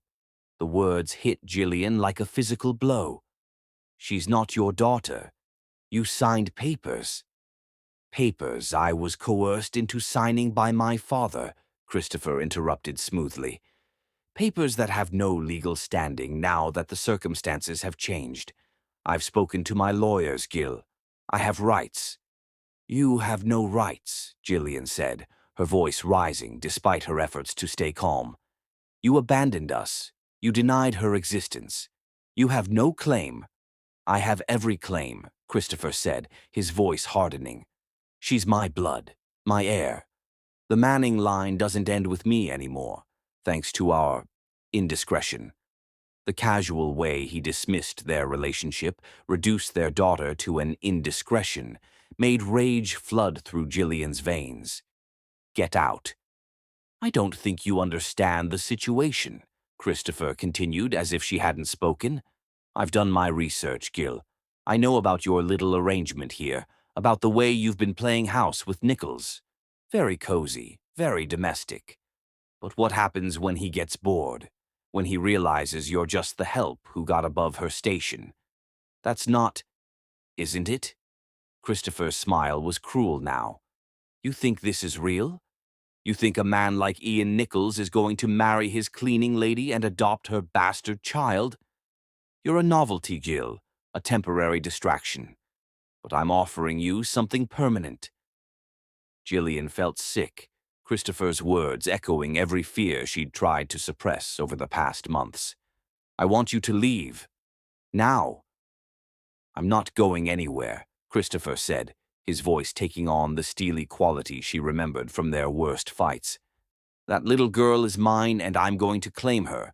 The question is whether you want to do this the easy way or the hard way." "What's that supposed to mean?" Christopher reached into his briefcase and pulled out a manila folder, placing it on Ian's desk. "Custody papers. I'm filing for full custody of Rhonda Manning. Yes, I'm giving her my name, as she should have had from the beginning. My lawyers are very good, Gil. Very expensive. And they're confident we can prove you're an unfit mother." "Unfit?" Jillian's voice cracked. "I've done everything for her, sacrificed everything." "You've exposed her to an unstable lifestyle," Christopher said coldly, "moving from job to job, apartment to apartment. Now you're living with a man you barely know, letting him play daddy to my child. What kind of message does that send?" "Ian loves her. Ian is using you both," Christopher snapped. "And when he's done, where will that leave Rhonda? With a mother who has no education, no prospects, no future. I can give her everything, Jill. The best schools, the finest clothes, connections that will set her up for life. I can give her the Manning name and all that comes with it." Jillian stared at the custody papers, the legal language blurring through her tears. "Why now?" "Why after all these years?" "Because I finally can," Christopher said simply. "Father's gone, the money is mine, and I'm tired of pretending that mistakes don't have consequences. Rhonda is my consequence, and I'm ready to claim her. She doesn't even know you exist. She will, and she'll learn to love me, just as she's learned to love Nichols. Children are adaptable." The office door opened suddenly, and Ian strode in, his expression shifting from pleased to deadly serious as he took in the scene. "What's going on here?" Christopher rose smoothly, extending a manicured hand. "You must be Ian Nichols, Christopher Manning. I believe you know my former fiancée." Ian's eyes flicked between Christopher and Gillian, taking in her pale face and shaking hands. He didn't take Christopher's offered hand. "I think you should leave." "Actually, I think we should talk," Christopher said, his smile sharp as a blade. "Man to man. About Gillian. About our daughter. About the situation you've inserted yourself into." "Our daughter?" Ian's voice was dangerously quiet. "Didn't she tell you?" Christopher's feigned surprise was perfectly crafted. "Little Rhonda is mine, Mr. Nichols. My blood, my responsibility. And I'm here to reclaim what's mine." Gillian watched Ian's face change, saw the moment when Christopher's words hit home. Not doubt about her, she realized with relief, but protective fury that someone would threaten the child he'd come to love as his own. "You're not taking her anywhere," Ian said, his voice deadly calm. "I think you'll find I have every legal right—" "You have no rights," Ian interrupted. "Legal or otherwise. You abandon them both. That makes you nothing more than a sperm donor with delusions of importance." Christopher's mask slipped for a moment, revealing the ugly anger underneath. "Be very careful, Nichols. I have resources you can't imagine, connections that go back generations. This isn't a battle you want to fight." "Watch me," Ian said, moving to stand beside Gillian, his hand settling protectively on her back. "You think your money can buy you a family?" Christopher laughed. "You think you can play house with my cast-offs and call it love? She's using you, Nichols. Just like she tried to use me. The only difference is, I was smart enough to see through it." Ian took a step forward, his hands clenched into fists, but Gillian caught his arm. "Don't," she whispered. "He's not worth it." Christopher collected his briefcase, his composure restored. "Think about my offer, Jill. Full custody, substantial financial support for you, a clean break that lets everyone move on with their lives. Or we do this in court, where every detail of your sordid little history gets aired for the world to see." He paused at the door, his smile returning. "Oh, and Nichols? When this all falls apart, and it will, remember that I warned you. Some people are just born for better things, and some people aren't. The tragedy is when they don't know the difference." After he left, the office fell into heavy silence. Gillian sank into her chair, her entire body shaking with the aftermath of adrenaline and terror. "Gillian," Ian said softly, kneeling beside her chair, "look at me." She raised her eyes to his, expecting to see doubt, suspicion, or worse, the beginning of withdrawal. Instead, she saw only love and fierce determination. "He's not taking her," Ian said simply. "We won't let him." "We," the word came out as a whisper. "We," Ian confirmed. "You, me, and Rhonda. We're a family, and families protect each other." Gillian felt tears spill down her cheeks. "Ian, you don't understand. He has money, lawyers, connections. He can make this very ugly, very public. Your reputation, your business."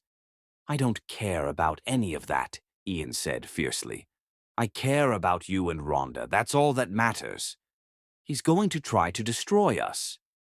Ian's smile was grim but determined. "Then he's going to be very disappointed, because I didn't build this empire by backing down from bullies, and I'm not about to start now." As Ian pulled her into his arms, Gillian felt a flicker of hope amid the terror. Maybe Christopher was right that she'd landed above her station, that this happiness was too good to last. But looking into Ian's eyes, seeing the unwavering love and determination there, she realized that some things were worth fighting for, even if the battle ahead threatened to tear their world apart. Chapter 8.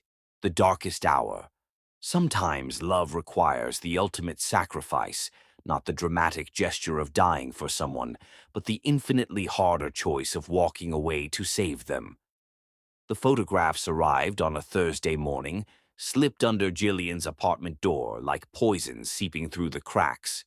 Her hands trembled as she stared at the images, herself and Ian at dinner, kissing in Central Park, Rhonda laughing as Ian pushed her on the swings. Moments of private joy turned into weapons of destruction. The note attached was written in Christopher's familiar handwriting. Thought you might like some family photos. The press will find them quite interesting, don't you think? See. Jillian's phone rang, and she answered without checking the caller ID. I hope you liked my little gift. Christopher's voice was silk over steel. Those were taken over the past 2 weeks. Amazing what a good private investigator can capture when people think they're invisible. What do you want? Jillian's voice was barely a whisper. I want what's mine. But since you seem determined to make this difficult, I thought I'd help you understand the stakes.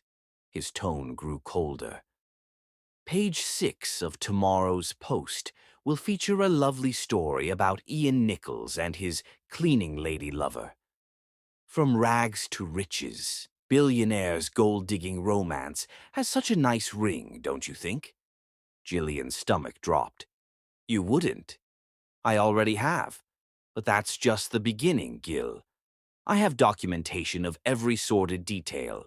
Your expulsion from Harvard, the circumstances of Rhonda's birth, your years of minimum wage jobs. By the time I'm finished, you'll be painted as exactly what you are. A gold digger who trapped a lonely billionaire with her bastard child. Ian won't believe it.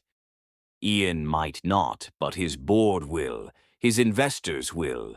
His competitors will have a field day with this. Christopher's laugh was cruel.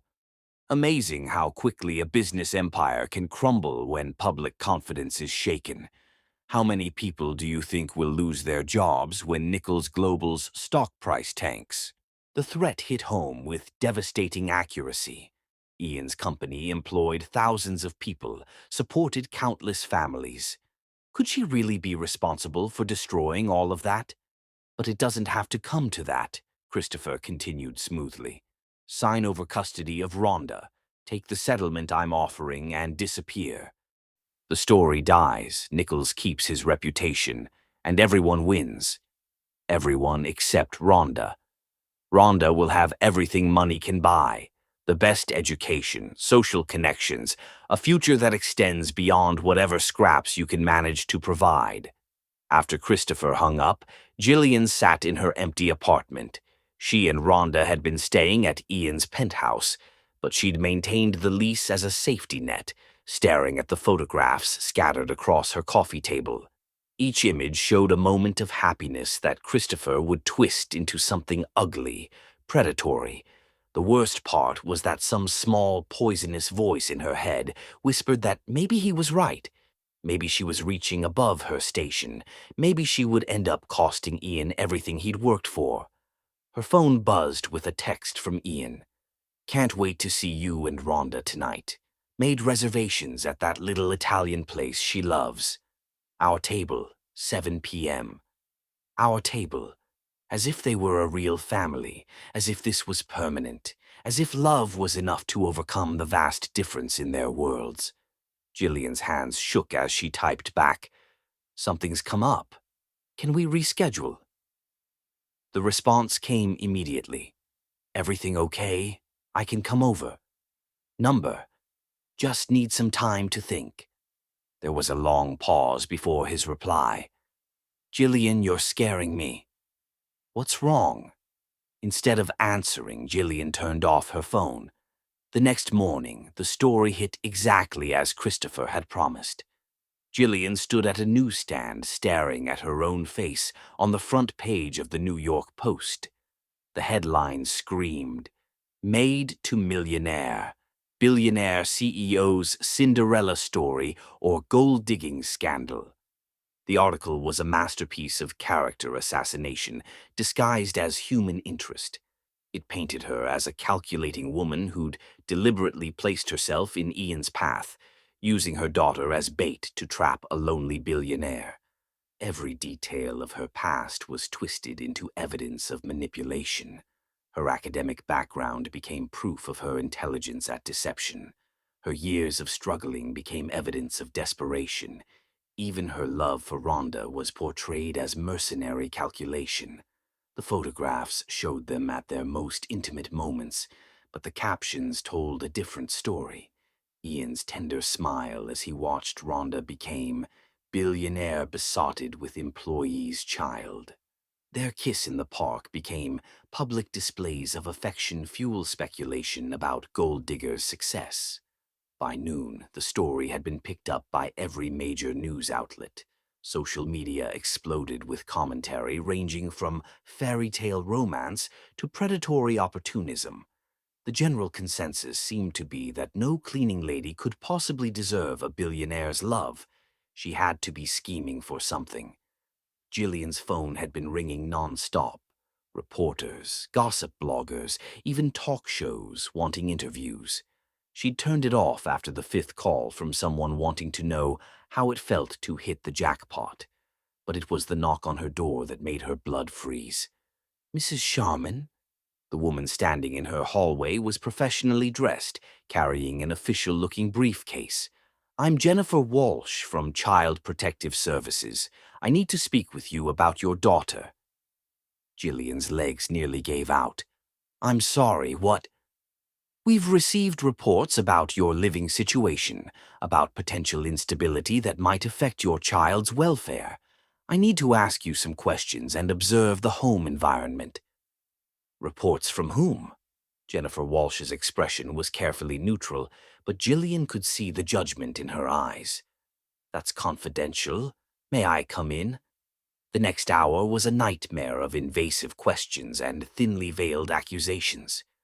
Where was Rhonda staying? How much time did she spend with Mr. Nichols? Had there been any inappropriate behavior? Was Jillian using her relationship with Ian to improve her financial situation? Every answer Jillian gave seemed to dig the hole deeper. Yes, they stayed at Ian's penthouse most nights. Yes, he paid for Rhonda's daycare and other expenses. Yes, their relationship had benefits beyond the emotional. "I love him," Jillian said desperately. "And he loves us. We're not hurting anyone." "Love isn't the issue here, Mrs. Sharman. The issue is stability and appropriate boundaries. Children need consistency, not to be moved between households based on their mother's romantic relationships." When Jennifer Walsh finally left, she took with her a piece of paper that made Jillian's world collapse, a temporary custody evaluation order. Rhonda would need to be interviewed by a court-appointed psychologist. Their living arrangements would be monitored. And until the evaluation was complete, any significant changes to Rhonda's environment, like a potential marriage or adoption, were prohibited. Jillian sank onto her couch, surrounded by the photographs Christopher had sent and the newspaper clippings that painted her as a predator. Everything she'd built, everything she'd dared to hope for, was crumbling around her. Her phone buzzed with another text from Ian. "Where are you? I've been calling for hours. We need to talk about this newspaper nonsense." Newspaper nonsense. As if it were that simple, as if love could overcome public scandal and legal challenges and the weight of a system designed to keep people like her in their place. Another text. "Jillian, please, whatever you're thinking, we'll handle it together. Don't shut me out." Together. The word that had once filled her with hope now felt like a lie, because the truth was, there was no together that didn't cost Ian everything. No together that didn't hurt the thousands of people who depended on his company. No together that didn't put Rhonda in the crosshairs of a custody battle she couldn't win. Jillian picked up a pen and began to write. "Ian, I can't do this anymore. I can't be responsible for destroying your life, your business, your reputation. I thought love would be enough, but I was naive. Christopher was right. Some people are born for better things, and some people aren't. The tragedy is when they don't know the difference. Rhonda and I are leaving New York. Please don't try to find us. This is better for everyone, especially you. You deserve someone who can stand beside you without bringing scandal and chaos into your world. Thank you for showing me what love could look like, even if I can't keep it. Always, Jillian. She sealed the letter in an envelope, gathered the few possessions that mattered, and prepared to pick up Rhonda from Ian's daycare for the last time. As she closed the door on her apartment, on the life she dared to dream of, Jillian whispered the words that had become her mantra. Love isn't about deserving each other. It's about protecting each other. She was wrong about many things that night. She was wrong about Ian's strength, wrong about love's fragility, wrong about her own worth. But she was right about one thing. Sometimes the greatest act of love is letting go, even when it destroys you, even when every instinct screams that you're making the biggest mistake of your life. The bus pulled away from Manhattan as dawn broke over the city, carrying with it a woman who'd learned to read the language of love perfectly, but had forgotten how to believe in happy endings. Behind her, in a penthouse office, a man sat surrounded by words he couldn't read, finally understanding that the only text that mattered had just walked out of his life. Chapter 9. Love's True Test. True love isn't measured by grand gestures in perfect moments, but by the choice to fight for each other when everything seems hopeless and the whole world stands against you. Ian stared at Jillian's letter for the 100th time in 3 days, the paper now worn soft from his desperate handling. Each word was a knife to his heart, but it was the phrase that haunted him most. You deserve someone who can stand beside you without bringing scandal and chaos into your world. She thought she was protecting him. The realization hit him like a physical blow every time he read those lines. This woman, this brave, brilliant, extraordinary woman, believed that loving him was a burden she had to carry alone. Any word from the investigators? Marcus Riverstone asked from his position by the office window.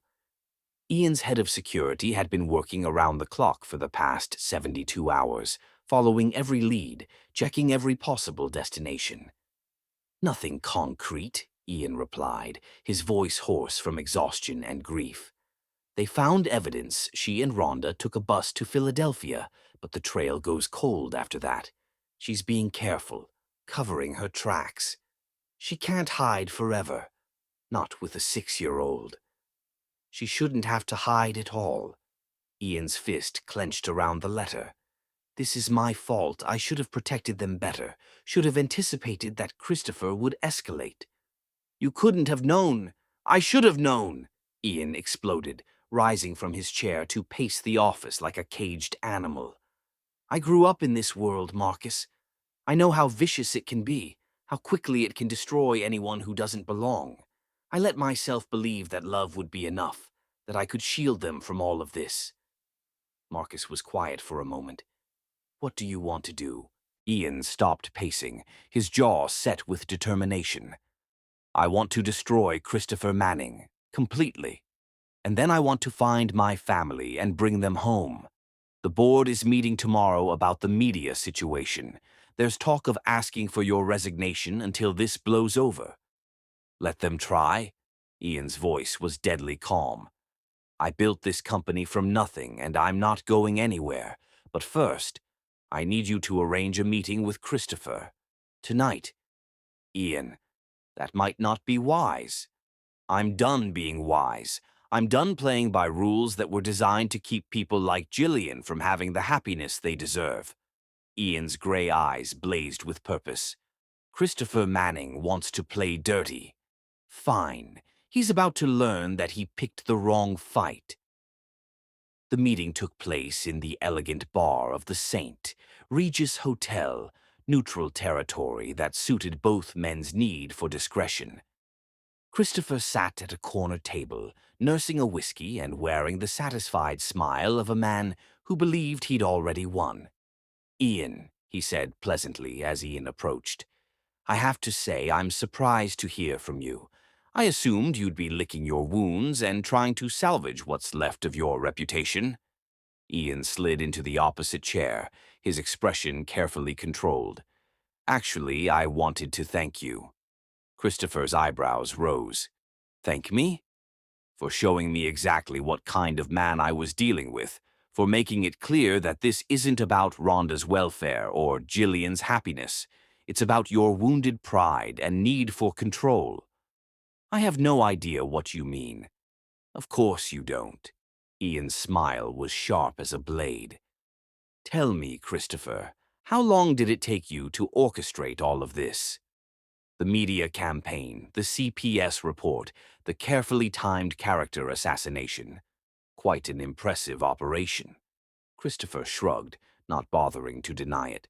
I told you I had resources. You chose not to listen. I chose to underestimate you.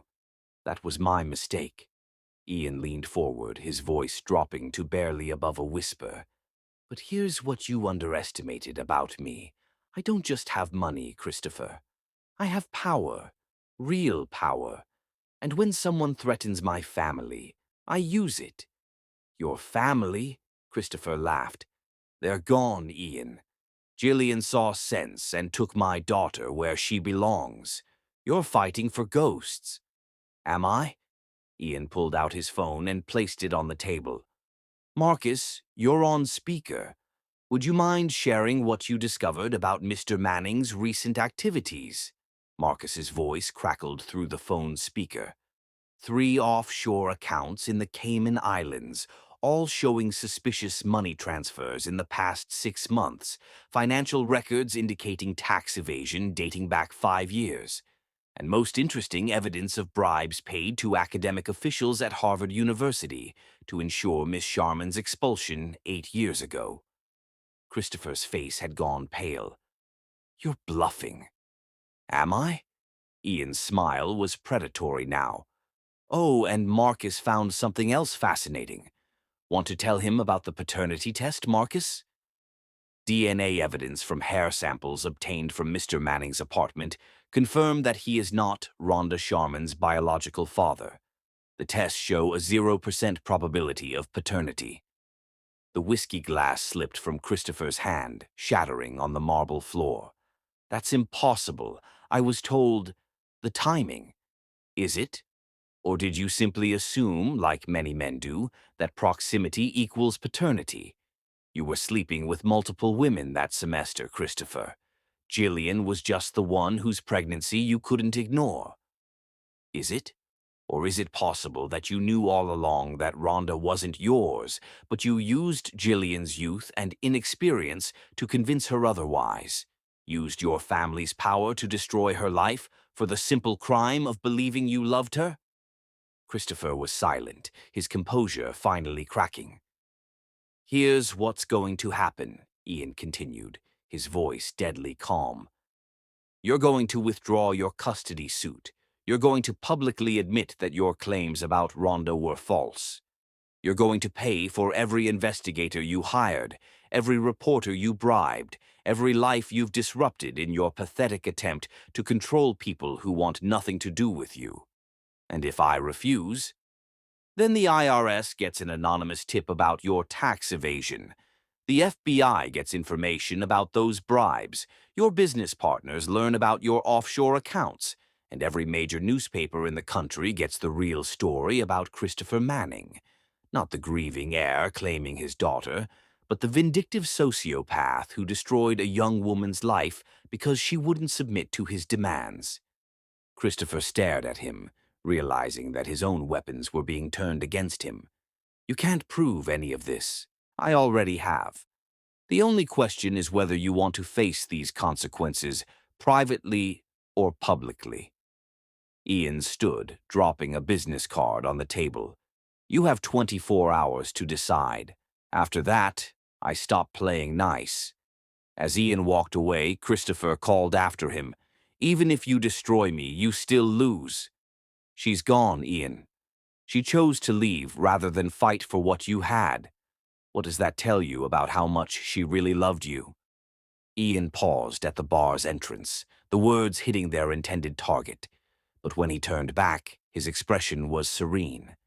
It tells me that she loved me enough to sacrifice her own happiness for mine. It tells me that she spent her entire adult life putting other people's needs before her own. And it tells me that it's time someone fought for her the way she's always fought for everyone else. 24 hours later, Ian stood outside a small apartment building in Burlington, Vermont, his pulse hammering against his ribs. It had taken his investigators 2 full weeks to track them down, following a trail of cash transactions and bus tickets that spoke of Jillian's desperate need to disappear. He climbed the stairs to apartment 3B, each step feeling like a lifetime. What if she refused to see him? What if the damage was too deep to repair? What if Christopher was right and her leaving meant she'd never really loved him at all? Ian raised his hand to knock, then froze as he heard a familiar voice through the thin door. "But why can't we go home, Mommy?" Rhonda's voice was small, confused. "I miss Daddy, Ian. I miss my room and my toys and Mrs. Chen from the daycare." "I know, sweetheart." Jillian's voice was thick with tears. "But sometimes we have to make hard choices to protect the people we love. Did Daddy Ian stop loving us?" The question was followed by silence, then the sound of muffled sobbing. Ian's heart shattered at the pain in those quiet tears. "No, baby," Jillian finally whispered. "Daddy Ian didn't stop loving us, but sometimes love isn't enough." Ian knocked then, unable to listen to any more without acting. The crying stopped immediately, and he heard whispered voices, movement, then cautious footsteps approaching the door. "Who is it?" Jillian's voice was wary. "It's me," Ian said simply. "It's Ian." The silence stretched so long that Ian began to wonder if she would refuse to open the door. Then he heard the chain sliding, the deadbolt turning. And suddenly, she was there. Jillian looked exhausted, her eyes red from crying, her face pale with stress and sleepless nights. She was wearing an old sweater and jeans, her hair pulled back in a messy ponytail. She had never looked more beautiful to him. "How did you find us?" she whispered, her voice carrying every mile of distance she'd tried to put between them. "The same way I finally learned to read," Ian said simply, his words heavy with meaning. "By refusing to give up on something that mattered more than my pride, more than my fear, more than every voice telling me I wasn't smart enough or strong enough to figure it out." He stepped closer, and she could see the exhaustion in his features, the cost of 2 weeks spent searching for the other half of his soul. "I'll always find you, Jillian. No matter where you go, no matter how far you run. You're not just the woman I love. You're the language I finally learned to speak." "Daddy Ian," Rhonda's voice erupted from behind Jillian, and suddenly the little girl was launching herself into his arms, tears streaming down her face. "You came. You came for us." Ian lifted her, holding her tight against his chest, breathing in the familiar scent of her strawberry shampoo. "Of course I came, Princess. Did you really think I would let you go?" "Mommy said we had to leave to protect you," Rhonda sobbed into his shoulder. "She said the bad people wanted to hurt you because of us." "The bad people can't hurt me," Ian said firmly, his eyes meeting Jillian's over Rhonda's head. "Because the people I love are stronger than anything they can throw at us." Jillian was crying now, her hand pressed to her mouth. "Ian, you don't understand. Christopher, the media, your company—" "Is fine," Ian interrupted. "Christopher withdrew his custody suit this morning. He also issued a public apology admitting that his claims were false and that he has no parental rights to Rhonda." Jillian stared at him. "How did you—" "It turns out that bullies are usually cowards underneath. Apply the right pressure and they crumble." Ian's voice softened. "But more importantly, it turns out that DNA tests don't lie. Christopher was never Rhonda's father, Jillian. Whatever happened 8 years ago, however he convinced you otherwise, He lied to you then just like he was lying to you now.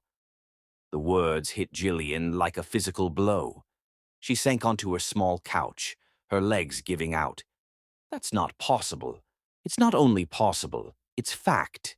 I have the test results. Ian sat beside her, still holding Rhonda, who was now listening with wide, curious eyes. He used your inexperience and trust against you, manipulated you into believing something that was never true. Then who? Jillian's voice trailed off. I don't know, and it doesn't matter. What matters is that Rhonda is yours, completely and absolutely. No one can take her from you. No one. Jillian looked at her daughter, seeing Christopher's absence in every feature she'd once imagined she saw. Rhonda had her eyes, her stubborn chin, her gentle spirit. She was hers alone, had always been hers alone. I left you, she whispered to Ian. I ran away instead of fighting. You tried to protect me, Ian corrected gently. You sacrificed your own happiness to save mine. That's not running away, Jillian. That's love. But the scandal, your reputation, will recover. My board stood behind me when I explained the situation. The media is already moving on to the next story, and frankly, I don't care what anyone thinks about us as long as we're together. Ian shifted Rhonda to one arm and reached for Jillian with the other, pulling her close. I love you, both of you. Nothing else matters. I love you too, Jillian whispered against his chest. I'm sorry I ran. I'm sorry I didn't trust us enough to fight. Then come home with me, Ian said simply. Come home and let's build the life we were meant to have. As Jillian looked into his eyes, she saw everything she'd been afraid to hope for: acceptance, devotion, and the kind of love that doesn't give up when things get difficult. Yes, she whispered. Let's go home. Outside their small apartment, snow began to fall, but inside, surrounded by the warmth of love reclaimed and family reunited, none of them noticed the cold. Chapter 10. Love Conquers All. The greatest love stories don't end with happily ever after. They begin with it, as two hearts choose each other every day and build a lifetime of beautiful tomorrows. 6 months later, the morning sun streamed through the windows of the Fifth Avenue bridal boutique, casting rainbow prisms across the silk and lace that surrounded them. Jillian stood before the three-way mirror, hardly recognizing the radiant woman staring back at her. The wedding dress was perfect, elegant but not ostentatious, classic but not outdated. The ivory silk fell in gentle waves to the floor, while the delicate lace sleeves and modest neckline gave her the grace of a princess without the pretension of a queen. It was everything she'd dreamed of as a little girl, but had stopped believing she deserved. Mommy, you look like a fairy tale princess, Rhonda breathed from her perch on the velvet ottoman, her dark eyes wide with wonder. At 7 now, she was all legs and curls and boundless excitement about becoming Ian's real daughter in just 2 weeks. Do I? Jillian laughed, smoothing the silk with nervous hands. I feel like I'm playing dress-up in someone else's life. You're not playing anything, said Margaret Chen, the boutique owner who had become a friend over the months of planning.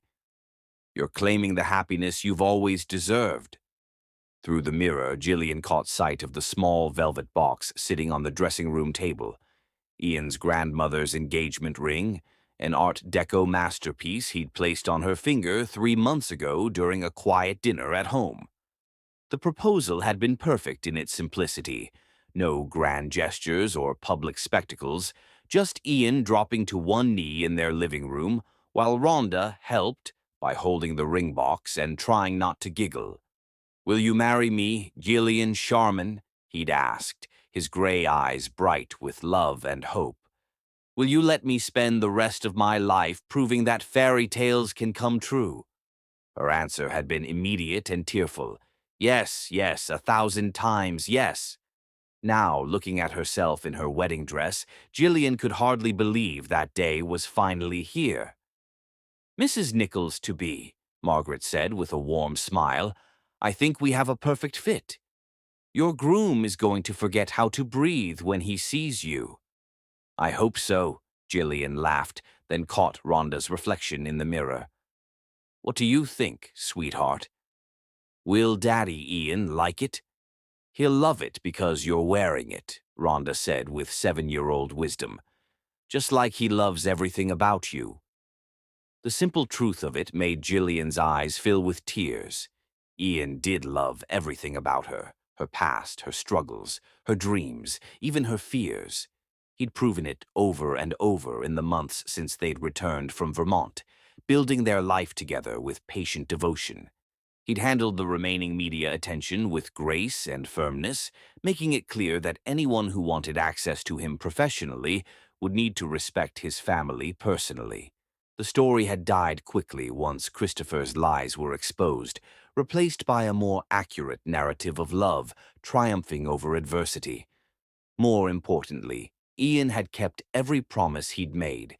He'd adopted Rhonda legally, giving her his name and all the security that came with it.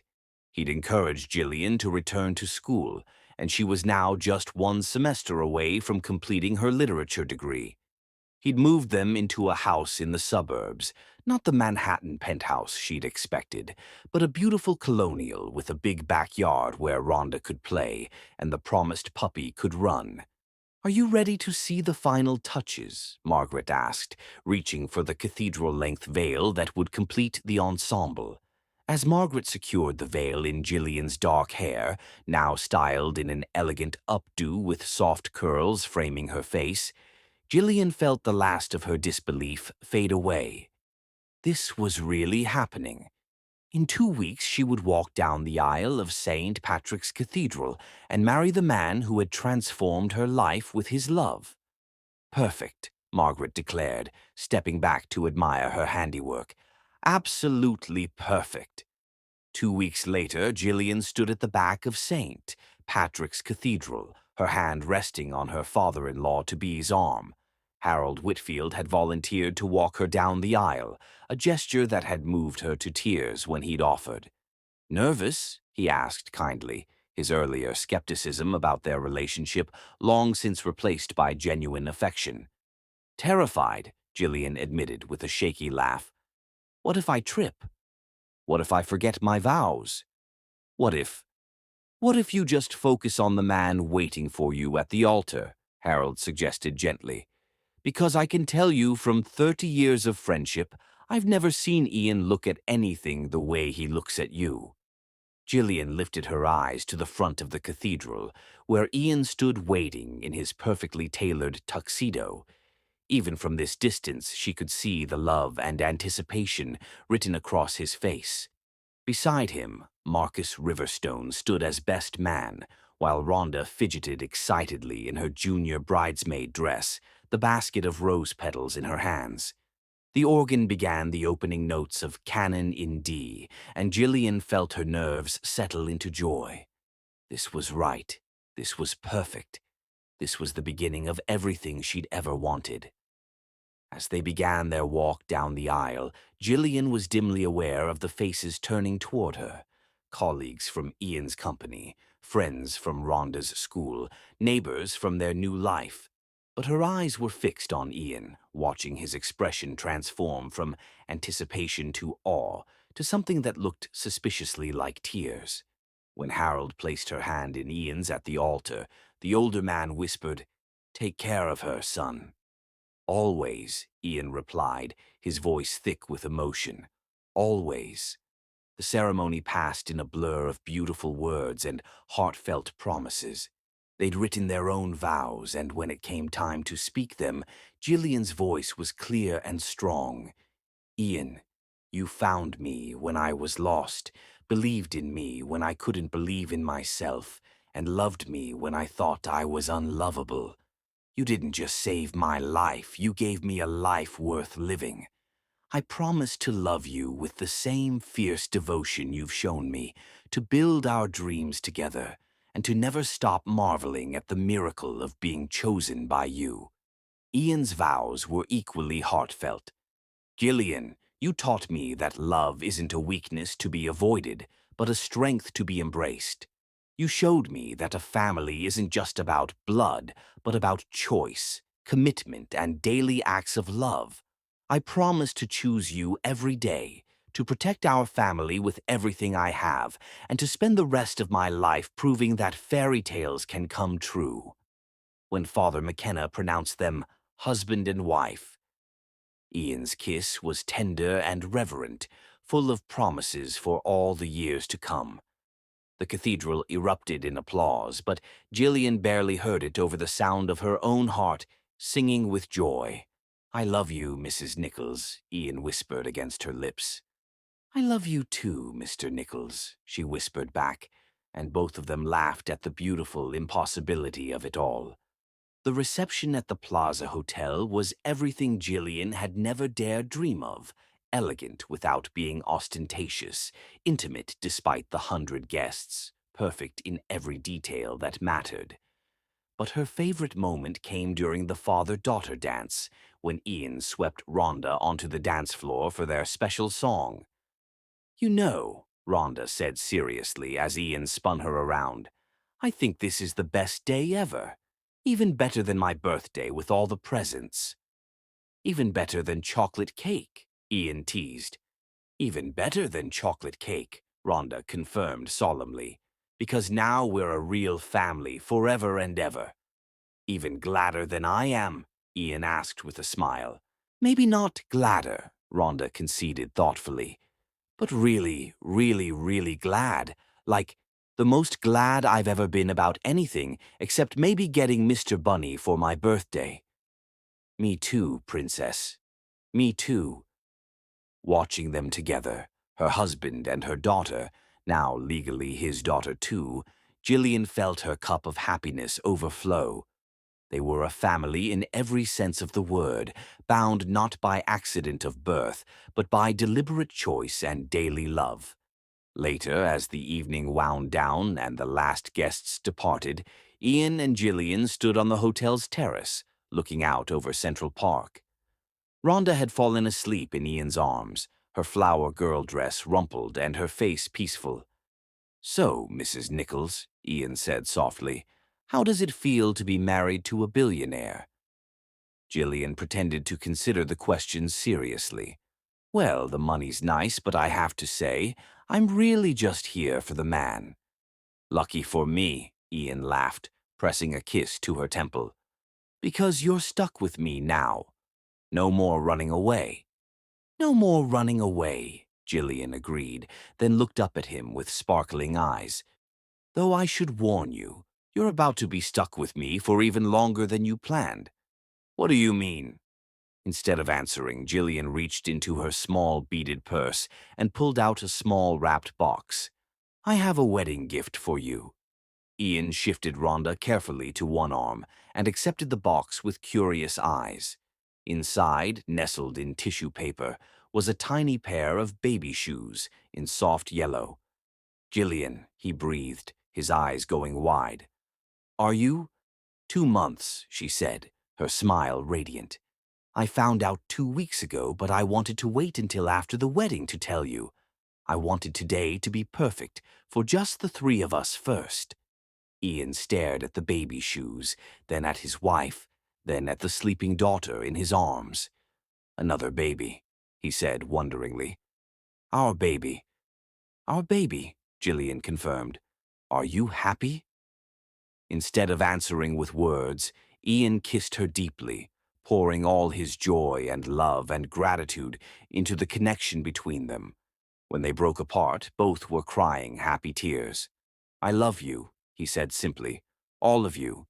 More than I ever thought it was possible to love. Even when there are three of us demanding your attention," Gillian teased. "Especially then," Ian said seriously. "Bring on the chaos, Mrs. Nichols. I'm ready for all of it." As they stood there on the terrace, holding each other and their daughter under the stars, Gillian marveled at how far they'd come from that night in his office, when she'd been a broken woman trying to hold her small world together with dignity and hope. Now she was a wife, a mother, and soon to be a mother again. She had love, security, and a future bright with possibilities. But more than that, she had a partner who saw her truly, loved her completely, and would stand with her through whatever joys and challenges lay ahead. "What are you thinking about?" Ian asked softly. "Just all of it," Gillian said, leaning into his warmth. "How impossible this all seemed just a year ago. How scared I was to believe it could be real. And now? Now I know that sometimes, if you're very lucky and very brave, the universe gives you exactly what you need exactly when you need it, even if it comes disguised as a cruel translation test in a billionaire's office." Ian laughed softly. "Remind me to thank my grandmother for leaving me that letter. If she hadn't, I might never have discovered how brilliant my cleaning lady was." "Your cleaning lady?" Gillian raised an eyebrow. "I'll have you know I'm a respectable married woman now, and a college student, and soon to be the mother of your children, plural. All of which makes me the luckiest man alive," Ian said, his voice full of wonder and gratitude. As they finally made their way inside, Rhonda stirring sleepily in Ian's arms, Gillian looked back once at the glittering city beyond the terrace windows. Somewhere out there, other people were struggling, hoping, dreaming of love and second chances. She sent a small prayer into the night that they would find what she had found. Not the fairy tale ending she'd once imagined, but something better. A love built on truth, tested by adversity, and strong enough to create its own happily ever after, one beautiful day at a time. The elevator doors closed on their reflection, husband, wife, daughter, and the promise of new life growing between them, and carried them up toward home, toward forever, toward all the tomorrows love had made possible. The end. Sometimes the most beautiful love stories begin with the most painful chapters, proving that hearts brave enough to hope again will always find their way home to each other.